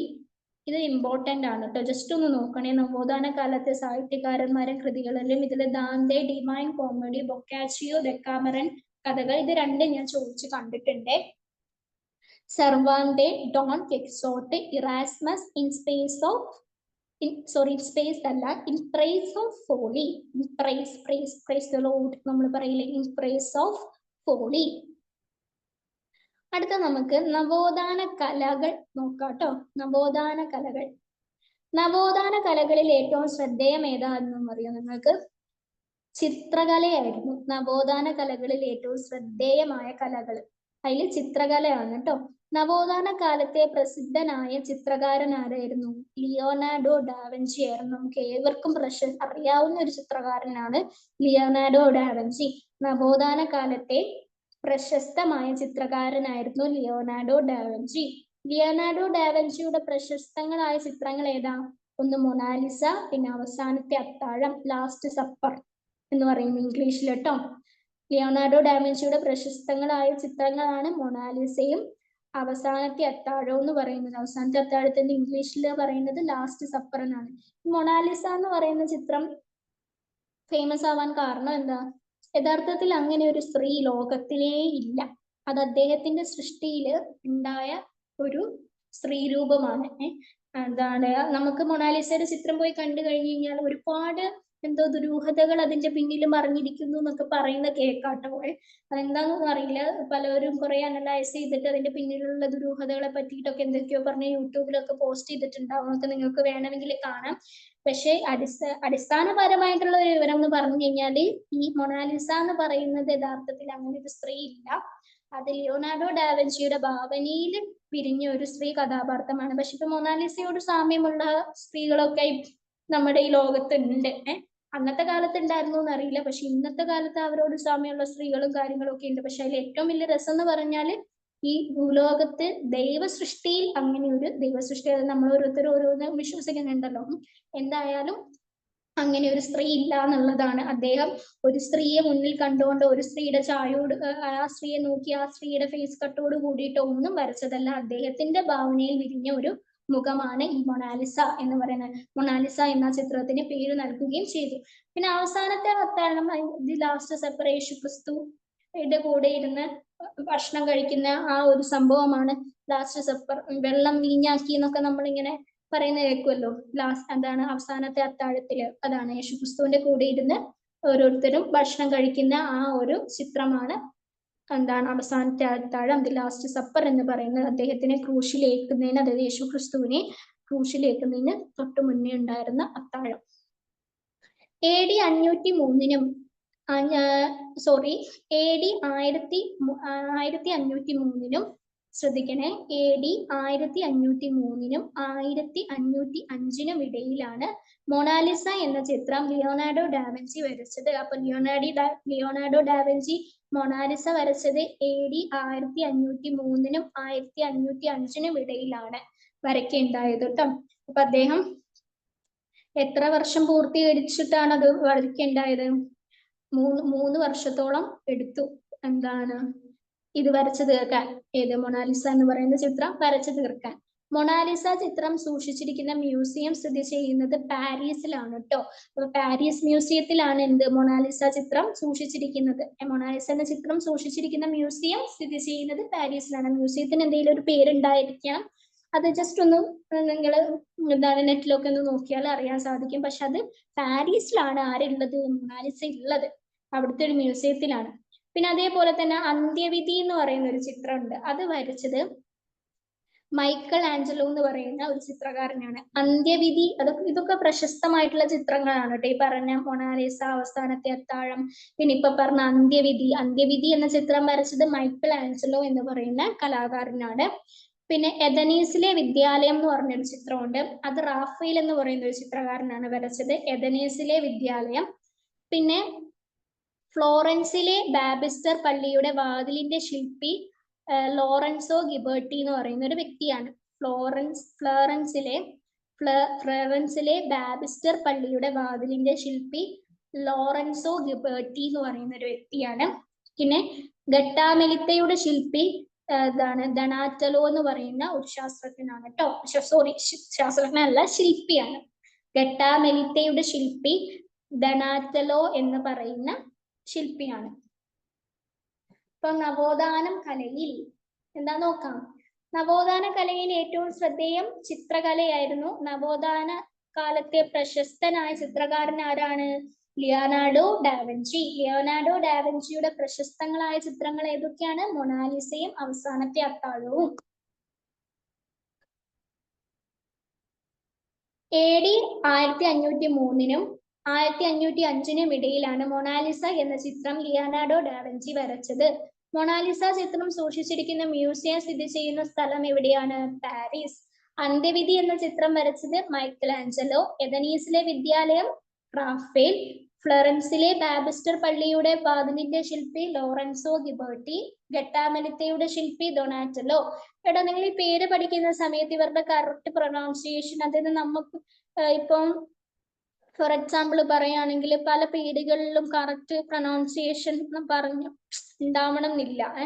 എന്താ ഫോർ എക്സാമ്പിൾ ഇപ്പം പറയുകയാണെങ്കിൽ ഇപ്പൊ ഏതാ ഒരു പേര് പറയാ, എന്താണ് ഒരു സ്പെല്ലിംഗ് ഇപ്പം സാദിഖ് എന്ന് പറയുന്ന പേര് ചിലവര് SADIK എന്ന് പറയും, ചിലവര് SIDIQ എന്ന് പറയും, ചിലര് SADIQUE എന്നൊക്കെയാണ് സാദിഖ് എന്ന് പറയുന്ന ഒരു പേര് എഴുതപ്പെടുന്നത്. പക്ഷെ വായിക്കുന്നത് എന്താണ്? സ്പെല്ലിങ് പലതാണെങ്കിലും വായിക്കുന്നത് എന്താണ്? സാദിഖ് എന്നാണ് വായിക്കുന്നത്. അപ്പൊ നിങ്ങൾ ഈ പേര് പഠിക്കുന്നൊക്കെ സമയത്ത് നിങ്ങളുടെ കംഫർട്ടബിളിനനുസരിച്ച് നിങ്ങൾക്ക് എന്താണോ വായിക്കാൻ കിട്ടുന്നത് അതേപോലെ തന്നെ പഠിച്ചോട്ടെ. പേരിന്റെ കാര്യത്തിൽ മാത്രമേ, കാരണം എല്ലാവരുടെയും പ്രൊനൗൺസിയേഷനും എല്ലാവരും കേട്ടിരിക്കുന്നതും ഒരേപോലെ ആയിരിക്കില്ല. പേരുകൾ, സ്ഥലപ്പേരുകളും അങ്ങനെ പറയാൻ പറ്റില്ല കേട്ടോ. ഈ പറഞ്ഞ പോലെ മനുഷ്യന്റെ പേരുകൾ കേട്ടോ. അപ്പൊ അതുകൊണ്ട് തന്നെ എന്താണ്, നിങ്ങളിപ്പോ പഠിക്കുന്ന സമയത്ത് നിങ്ങൾ വായിച്ചിട്ട് ഏത് പേരാണോ നിങ്ങൾക്ക് പറയാൻ കിട്ടിയത് അതിൽ തന്നെ പഠിക്കുക. ഓപ്ഷൻസ് കാണുമ്പോൾ നിങ്ങൾ മനസ്സിലാക്കിയാൽ മതിയല്ലോ, ഞാൻ പഠിച്ചത് ഇതിലുണ്ട് എന്നുള്ളത് മനസ്സിലാക്കാൻ സാധിച്ചാൽ മാത്രം മതി. അടുത്ത നമുക്ക് നവോത്ഥാന ശാസ്ത്രത്തിൽ എന്ന് പറയുന്ന ഭാഗം ഡിസ്കസ് ചെയ്യാനുണ്ട്. അവിടെ പറയുന്നത് എന്താണെന്നറിയോ? ഭൂമിയാണ് പ്രപഞ്ചത്തിന്റെ കേന്ദ്രം എന്ന ധാരണ തെറ്റാണെന്ന് തെളിയിക്കപ്പെട്ട കാലഘട്ടമാണ് നവോത്ഥാന കാലഘട്ടം എന്ന് പറയുന്നത്. ഭൂമിയാണ് പ്രപഞ്ചത്തിന്റെ കേന്ദ്രം എന്ന ധാരണ ആദ്യം അങ്ങനെയായിരുന്നു ധരിച്ചിരുന്നത്. ആ ഒരു ധാരണ തെറ്റാണെന്ന് തെളിയിക്കപ്പെട്ട കാലഘട്ടമാണ് എന്ത്? നവോത്ഥാന കാലഘട്ടം. സൂര്യനാണ് സൗരയുധത്തിന്റെ കേന്ദ്രം എന്ന് പ്രതിപാദിക്കുന്ന സിദ്ധാന്തമാണ് എന്ത്? സൗരയുധ സിദ്ധാന്തം. സൂര്യനാണ് സൗരയുധത്തിന്റെ കേന്ദ്രം എന്ന് പ്രതിപാദിക്കുന്ന സിദ്ധാന്തമാണ് സൗരയുധ സിദ്ധാന്തം. സൗരയുധ സിദ്ധാന്തം ആവിഷ്കരിച്ച ശാസ്ത്രജ്ഞൻ ആരാ? കോപ്പർനിക്കസ് ആണ് സൗരയുധ സിദ്ധാന്തം ആവിഷ്കരിച്ച ശാസ്ത്രജ്ഞൻ. സൗരയൂഥ സിദ്ധാന്തം ഈക്വൽ ടു കോപ്പർനിക്കസ്. ടെലിസ്കോപ്പ് വികസിപ്പിക്കുകയും അതിലൂടെ സൗരയൂഥ സിദ്ധാന്തം ശരിയാണെന്ന് തെളിയിക്കുകയും ചെയ്ത ശാസ്ത്രജ്ഞനാണ് ഗലീലിയോ ഗലീലി. ആരാണ് ടെലിസ്കോപ്പ് വികസിപ്പിച്ചത്? Galileo Galilei. അതിലൂടെ സൗരയൂഥ സിദ്ധാന്തം ശരിയാണെന്ന് തെളിയിച്ച ശാസ്ത്രജ്ഞനാണ് ഗലീലിയോ ഗലീലി. 1439 അച്ചടി യന്ത്രം കണ്ടുപിടിച്ചത് ജോഹാൻസ് ഗുട്ടൻബർഗ്. ജർമ്മൻകാരനായ ജോഹാൻസ് ഗുട്ടൻബർഗ് ആണ് 1439 അച്ചടി യന്ത്രം കണ്ടുപിടിച്ചത്. അപ്പൊ നമുക്ക് ഇവിടെ രണ്ട് കാര്യങ്ങൾ കണ്ടുപിടിച്ച ആൾക്കാരെ കിട്ടി. ഒന്ന് ടെലിസ്കോപ്പ് കണ്ടുപിടിച്ചത് ഗലീലിയോ ഗലീലി, അച്ചടി യന്ത്രം കണ്ടുപിടിച്ചത് ജോഹാൻസ് ഗുട്ടൻബർഗ്, ജർമ്മൻകാരനായ ജോഹാൻസ് ഗുട്ടൻബർഗ്. അപ്പോ നവോത്ഥാന ശാസ്ത്രത്തിൽ ഭൂമിയാണ് പ്രപഞ്ചത്തിന്റെ കേന്ദ്രം എന്ന ധാരണ തെറ്റാണെന്ന് തെളിയിക്കപ്പെട്ട കാലഘട്ടമാണ് എന്ത്? നവോത്ഥാന കാലഘട്ടം. സൂര്യനാണ് സൗരയൂഥത്തിന്റെ കേന്ദ്രം എന്ന് പ്രതിപാദിക്കുന്ന സിദ്ധാന്തം ഏതാണ്? സൗരയൂഥ സിദ്ധാന്തം. സൗരയൂഥ സിദ്ധാന്തം ആവിഷ്കരിച്ച ശാസ്ത്രജ്ഞൻ കോപ്പർനിക്കസ്. ടെലിസ്കോപ്പ് വികസിപ്പിക്കുകയും അതിലൂടെ സൗരയൂഥ സിദ്ധാന്തം ശരിയെന്ന് തെളിയിക്കുകയും ചെയ്ത ശാസ്ത്രജ്ഞൻ ആരാണ്? Galileo Galilei.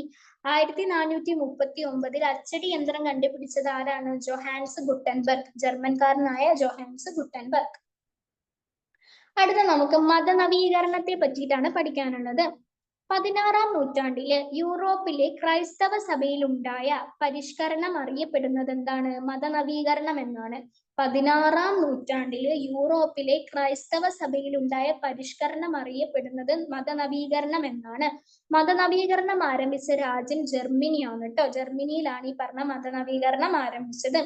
ജർമ്മനിയിൽ മതനവീകരണത്തിന് നേതൃത്വം കൊടുത്ത വ്യക്തിയാണ് മാർട്ടിൻ ലൂതർ കിങ്. ആരാണ് ജർമ്മനിയിലെ മതനവീകരണത്തിന് നേതൃത്വം കൊടുത്ത വ്യക്തി? Martin Luther. ഞാൻ പറഞ്ഞിരുന്നു പണ്ട് ഒരു ക്ലാസ് എടുത്ത സമയത്ത്, നെൽസൺ മണ്ടേലയെ പറ്റി പറഞ്ഞ സമയത്ത് പറഞ്ഞിരുന്നു, മാർട്ടിൻ ലൂതർ കിങ്ങിനെ കറുത്ത വർഗക്കാരുടെ രാജാവ് എന്ന് പറഞ്ഞ് വിശേഷിപ്പിക്കുന്ന കൂടി ഉണ്ട് കേട്ടോ. അതായത് ഈ കറുത്ത വർഗത്തിൽപ്പെട്ടവരെ സമൂഹത്തിൽ നിന്ന് മാറ്റി നിർത്തപ്പെടുന്ന, അവർക്ക് നിറമില്ല, സൗന്ദര്യമില്ല എന്ന് പറഞ്ഞ് പലതിൽ നിന്നും അവരെ മാറ്റി നിർത്തിപ്പെടുകയും അവരെ ചൂഷണം ചെയ്യുകയും ഒരു കാലഘട്ടം ഉണ്ടായിരുന്നു. അതിനെതിരെ ഇറങ്ങി തിരിച്ച ഒരാളാണ് ഈ പറയുന്ന നെൽസൺ മണ്ടേലയും മാർട്ടിൻ ലൂതറും ഒക്കെ. അപ്പൊ ഈ മാർട്ടിൻ ലൂതറിനെ കറുത്ത വർഗക്കാരുടെ രാജാവ് എന്നുകൂടെ വിശേഷിപ്പിക്കുന്നുണ്ട് കേട്ടോ. ജർമ്മനിയിൽ മതനവീകരണത്തിന് നേതൃത്വം കൊടുത്ത വ്യക്തിയാണ് ആര്? Martin Luther. അപ്പോ മതനവീകരണം എന്താന്ന് നമുക്ക് നോക്കാം. 16-ാം നൂറ്റാണ്ടിൽ യൂറോപ്പിലെ ക്രൈസ്തവ സഭയിൽ ഉണ്ടായ പരിഷ്കരണം അറിയപ്പെടുന്നത് മതനവീകരണം. മതനവീകരണം ആരംഭിച്ച രാജ്യം ജർമ്മനി. ജർമ്മനിയിൽ മതനവീകരണത്തിന് നേതൃത്വം കൊടുത്ത വ്യക്തി ആരാണ്? Martin Luther. അടുത്ത നമുക്ക് വ്യവസായ വിപ്ലവം അത് പഠിക്കാം. യന്ത്രങ്ങളുടെ കണ്ടുപിടുത്തം ഉൽപാദന രംഗത്തുണ്ടാക്കിയ മാറ്റങ്ങൾ അറിയപ്പെടുന്നത് വ്യവസായ വിപ്ലവം എന്നാണ്. യന്ത്രങ്ങൾ കണ്ടുപിടിച്ചതുകൊണ്ട് അതിനെ വ്യവസായ വിപ്ലവം എന്ന് അറിയപ്പെടുന്നു. യന്ത്രങ്ങളുടെ കണ്ടുപിടുത്തം ഉൽപാദന രംഗത്തുണ്ടായ മാറ്റങ്ങൾ അറിയപ്പെടുന്നത് വ്യവസായ വിപ്ലവം എന്നാണ്. വ്യവസായ വിപ്ലവം ആരംഭിച്ച രാജ്യം ഏതാണ്? ഇംഗ്ലണ്ട് ആണ് കേട്ടോ. അപ്പോ വ്യവസായ വിപ്ലവത്തിലെ യന്ത്രങ്ങളുടെ കണ്ടുപിടുത്തം ഉൽപാദന രംഗത്തുണ്ടായ മാറ്റങ്ങൾ അറിയപ്പെടുന്നത് വ്യവസായ വിപ്ലവം എന്നാണ്. വ്യവസായ വിപ്ലവം ആരംഭിച്ച രാജ്യം ഏതാണ്? ഇംഗ്ലണ്ട് ആണ്. ഇനി നമുക്ക് ഓരോന്നും കണ്ടുപിടിച്ചവരെ പറ്റിയിട്ട് നമുക്ക് നോക്കാട്ടോ. വ്യവസായ വിപ്ലവ കാലത്തെ കണ്ടുപിടുത്തങ്ങളും ശാസ്ത്രജ്ഞന്മാരുമാണ്. ഇതില് ഫ്ലൈയിങ് ഷട്ടിൽ എന്ന് പറയുന്നത് കണ്ടുപിടിച്ചത് ആരാണ്? ജോൺ കോയ്. ജോൺ കോയ് എന്ന് പറയുന്ന വ്യക്തിയാണ് ഫ്ലൈയിങ് ഷട്ടിൽ എന്ന് പറയുന്ന യന്ത്രം കണ്ടുപിടിച്ചത്. സ്പിന്നിങ് ജെനി കണ്ടുപിടിച്ചത് ജെയിംസ് ഹാർഗ്രീവ്സ് ആണ്. ആരാണ്? James Hargreaves. ആവി യന്ത്രം കണ്ടുപിടിച്ചതോ ജെയിംസ് വാട്ട്. ജെയിംസ് വാട്ട് ആണ് ആവി യന്ത്രം കണ്ടുപിടിച്ചത്. ലോക്കോമോട്ടീവ് എന്ന് പറയുന്ന യന്ത്രം കണ്ടുപിടിച്ചത് ജോർജ് സ്റ്റീഫൻസൺ. ജോർജ് സ്റ്റീഫൻസൺ ആണ് ലോക്കോമോട്ടീവ് എന്ന് പറയുന്ന യന്ത്രം കണ്ടുപിടിച്ചത്. അപ്പൊ വ്യവസായ വിപ്ലവത്തിലെ കണ്ടുപിടുത്തങ്ങളിലെ ശാസ്ത്രജ്ഞന്മാരും അവർ കണ്ടുപിടിച്ചതും എന്തൊക്കെയാണ്? ഫ്ലൈയിങ് ഷട്ടിൽ കണ്ടുപിടിച്ചത് John Kay, spinning jenny James Hargreaves, ആവി യന്ത്രം James Watt, locomotive George Stephenson. ഒരു പ്രാവശ്യം കൂടെ പറയണേ, എന്തൊക്കെയാണ് വേണമെങ്കിൽ നിങ്ങൾ കൂടെ പറഞ്ഞോളൂ. Flying shuttle John Kay, spinning jenny James Hargreaves, ആവി യന്ത്രം James Watt, locomotive George Stephenson. ഈ പറയുന്ന യന്ത്രങ്ങളൊക്കെ നിങ്ങൾക്ക് കാണണമെങ്കിൽ നെറ്റിൽ അടിച്ചു നോക്കാവുന്നതാണ് കേട്ടോ. അപ്പോ ഇതോട് കൂടിയിട്ട് ഈ ഒരു ചാപ്റ്ററും ഇവിടെ തീർന്നിട്ടുണ്ട്. അപ്പൊ നമ്മൾ ഇന്ന് 7ാം ക്ലാസ്സുകാരുടെ 2 ചാപ്റ്റേഴ്സ് ഇട്ടു. രണ്ട് ചാപ്റ്റേഴ്സ് എടുത്തു. ഏതൊക്കെയാണ് എടുത്തത്? 13ാമത്തെ ചാപ്റ്ററും പിന്നെ 1ാമത്തെ ചാപ്റ്ററും. അല്ല 13ാമത്തെ ചാപ്റ്റർ കുറച്ച് ഡീറ്റെയിൽ ആയിട്ട് പറയാനുണ്ടായിരുന്നു. ഡീറ്റെയിൽ ആയിട്ട് തന്നെ ഞാൻ പറഞ്ഞിട്ടുണ്ട്. അതിൽ വരേണ്ട കാര്യങ്ങളൊക്കെ ഡീറ്റെയിൽ ആയിട്ട് തന്നെ എന്താണ് ക്യാപ്സ്യൂൾ പോയിന്റ്സ് എന്നുള്ള രീതിയിൽ ഞാൻ പറഞ്ഞു തന്നിട്ടുണ്ട്. ക്യാപ്സ്യൂൾ ആയിട്ട് പഠിക്കുമ്പോൾ എന്താണെന്നറിയോ, നമ്മൾ ഈ വാരി വലിച്ച് ടെക്സ്റ്റ് ബുക്ക് വായിക്കുന്നതിനെക്കാട്ടിലും നല്ലത് നമ്മുടെ മൈൻഡിൽ നിൽക്കും. അപ്പോൾ ഞാൻ ഈ തരുന്ന ക്യാപ്സ്യൂൾ പോയിന്റ്സ് നിങ്ങൾക്ക് വളരെ ഉപകാരപ്പെടും. നന്നായിട്ട് പഠിക്കുക. ഞാൻ എപ്പോഴും പറയുന്നത് പോലെ ശ്രമിച്ചാൽ വിജയം നമുക്ക്. അടുത്ത മാസം നമുക്ക് തകർത്ത് പരീക്ഷ എഴുതി നമുക്കൊരു ഇതിൽ കയറണം. അപ്പോൾ എല്ലാവർക്കും നല്ലൊരു ദിനം ആശംസിക്കുന്നു. നന്മ വരട്ടെ. Have A nice day. Thank you.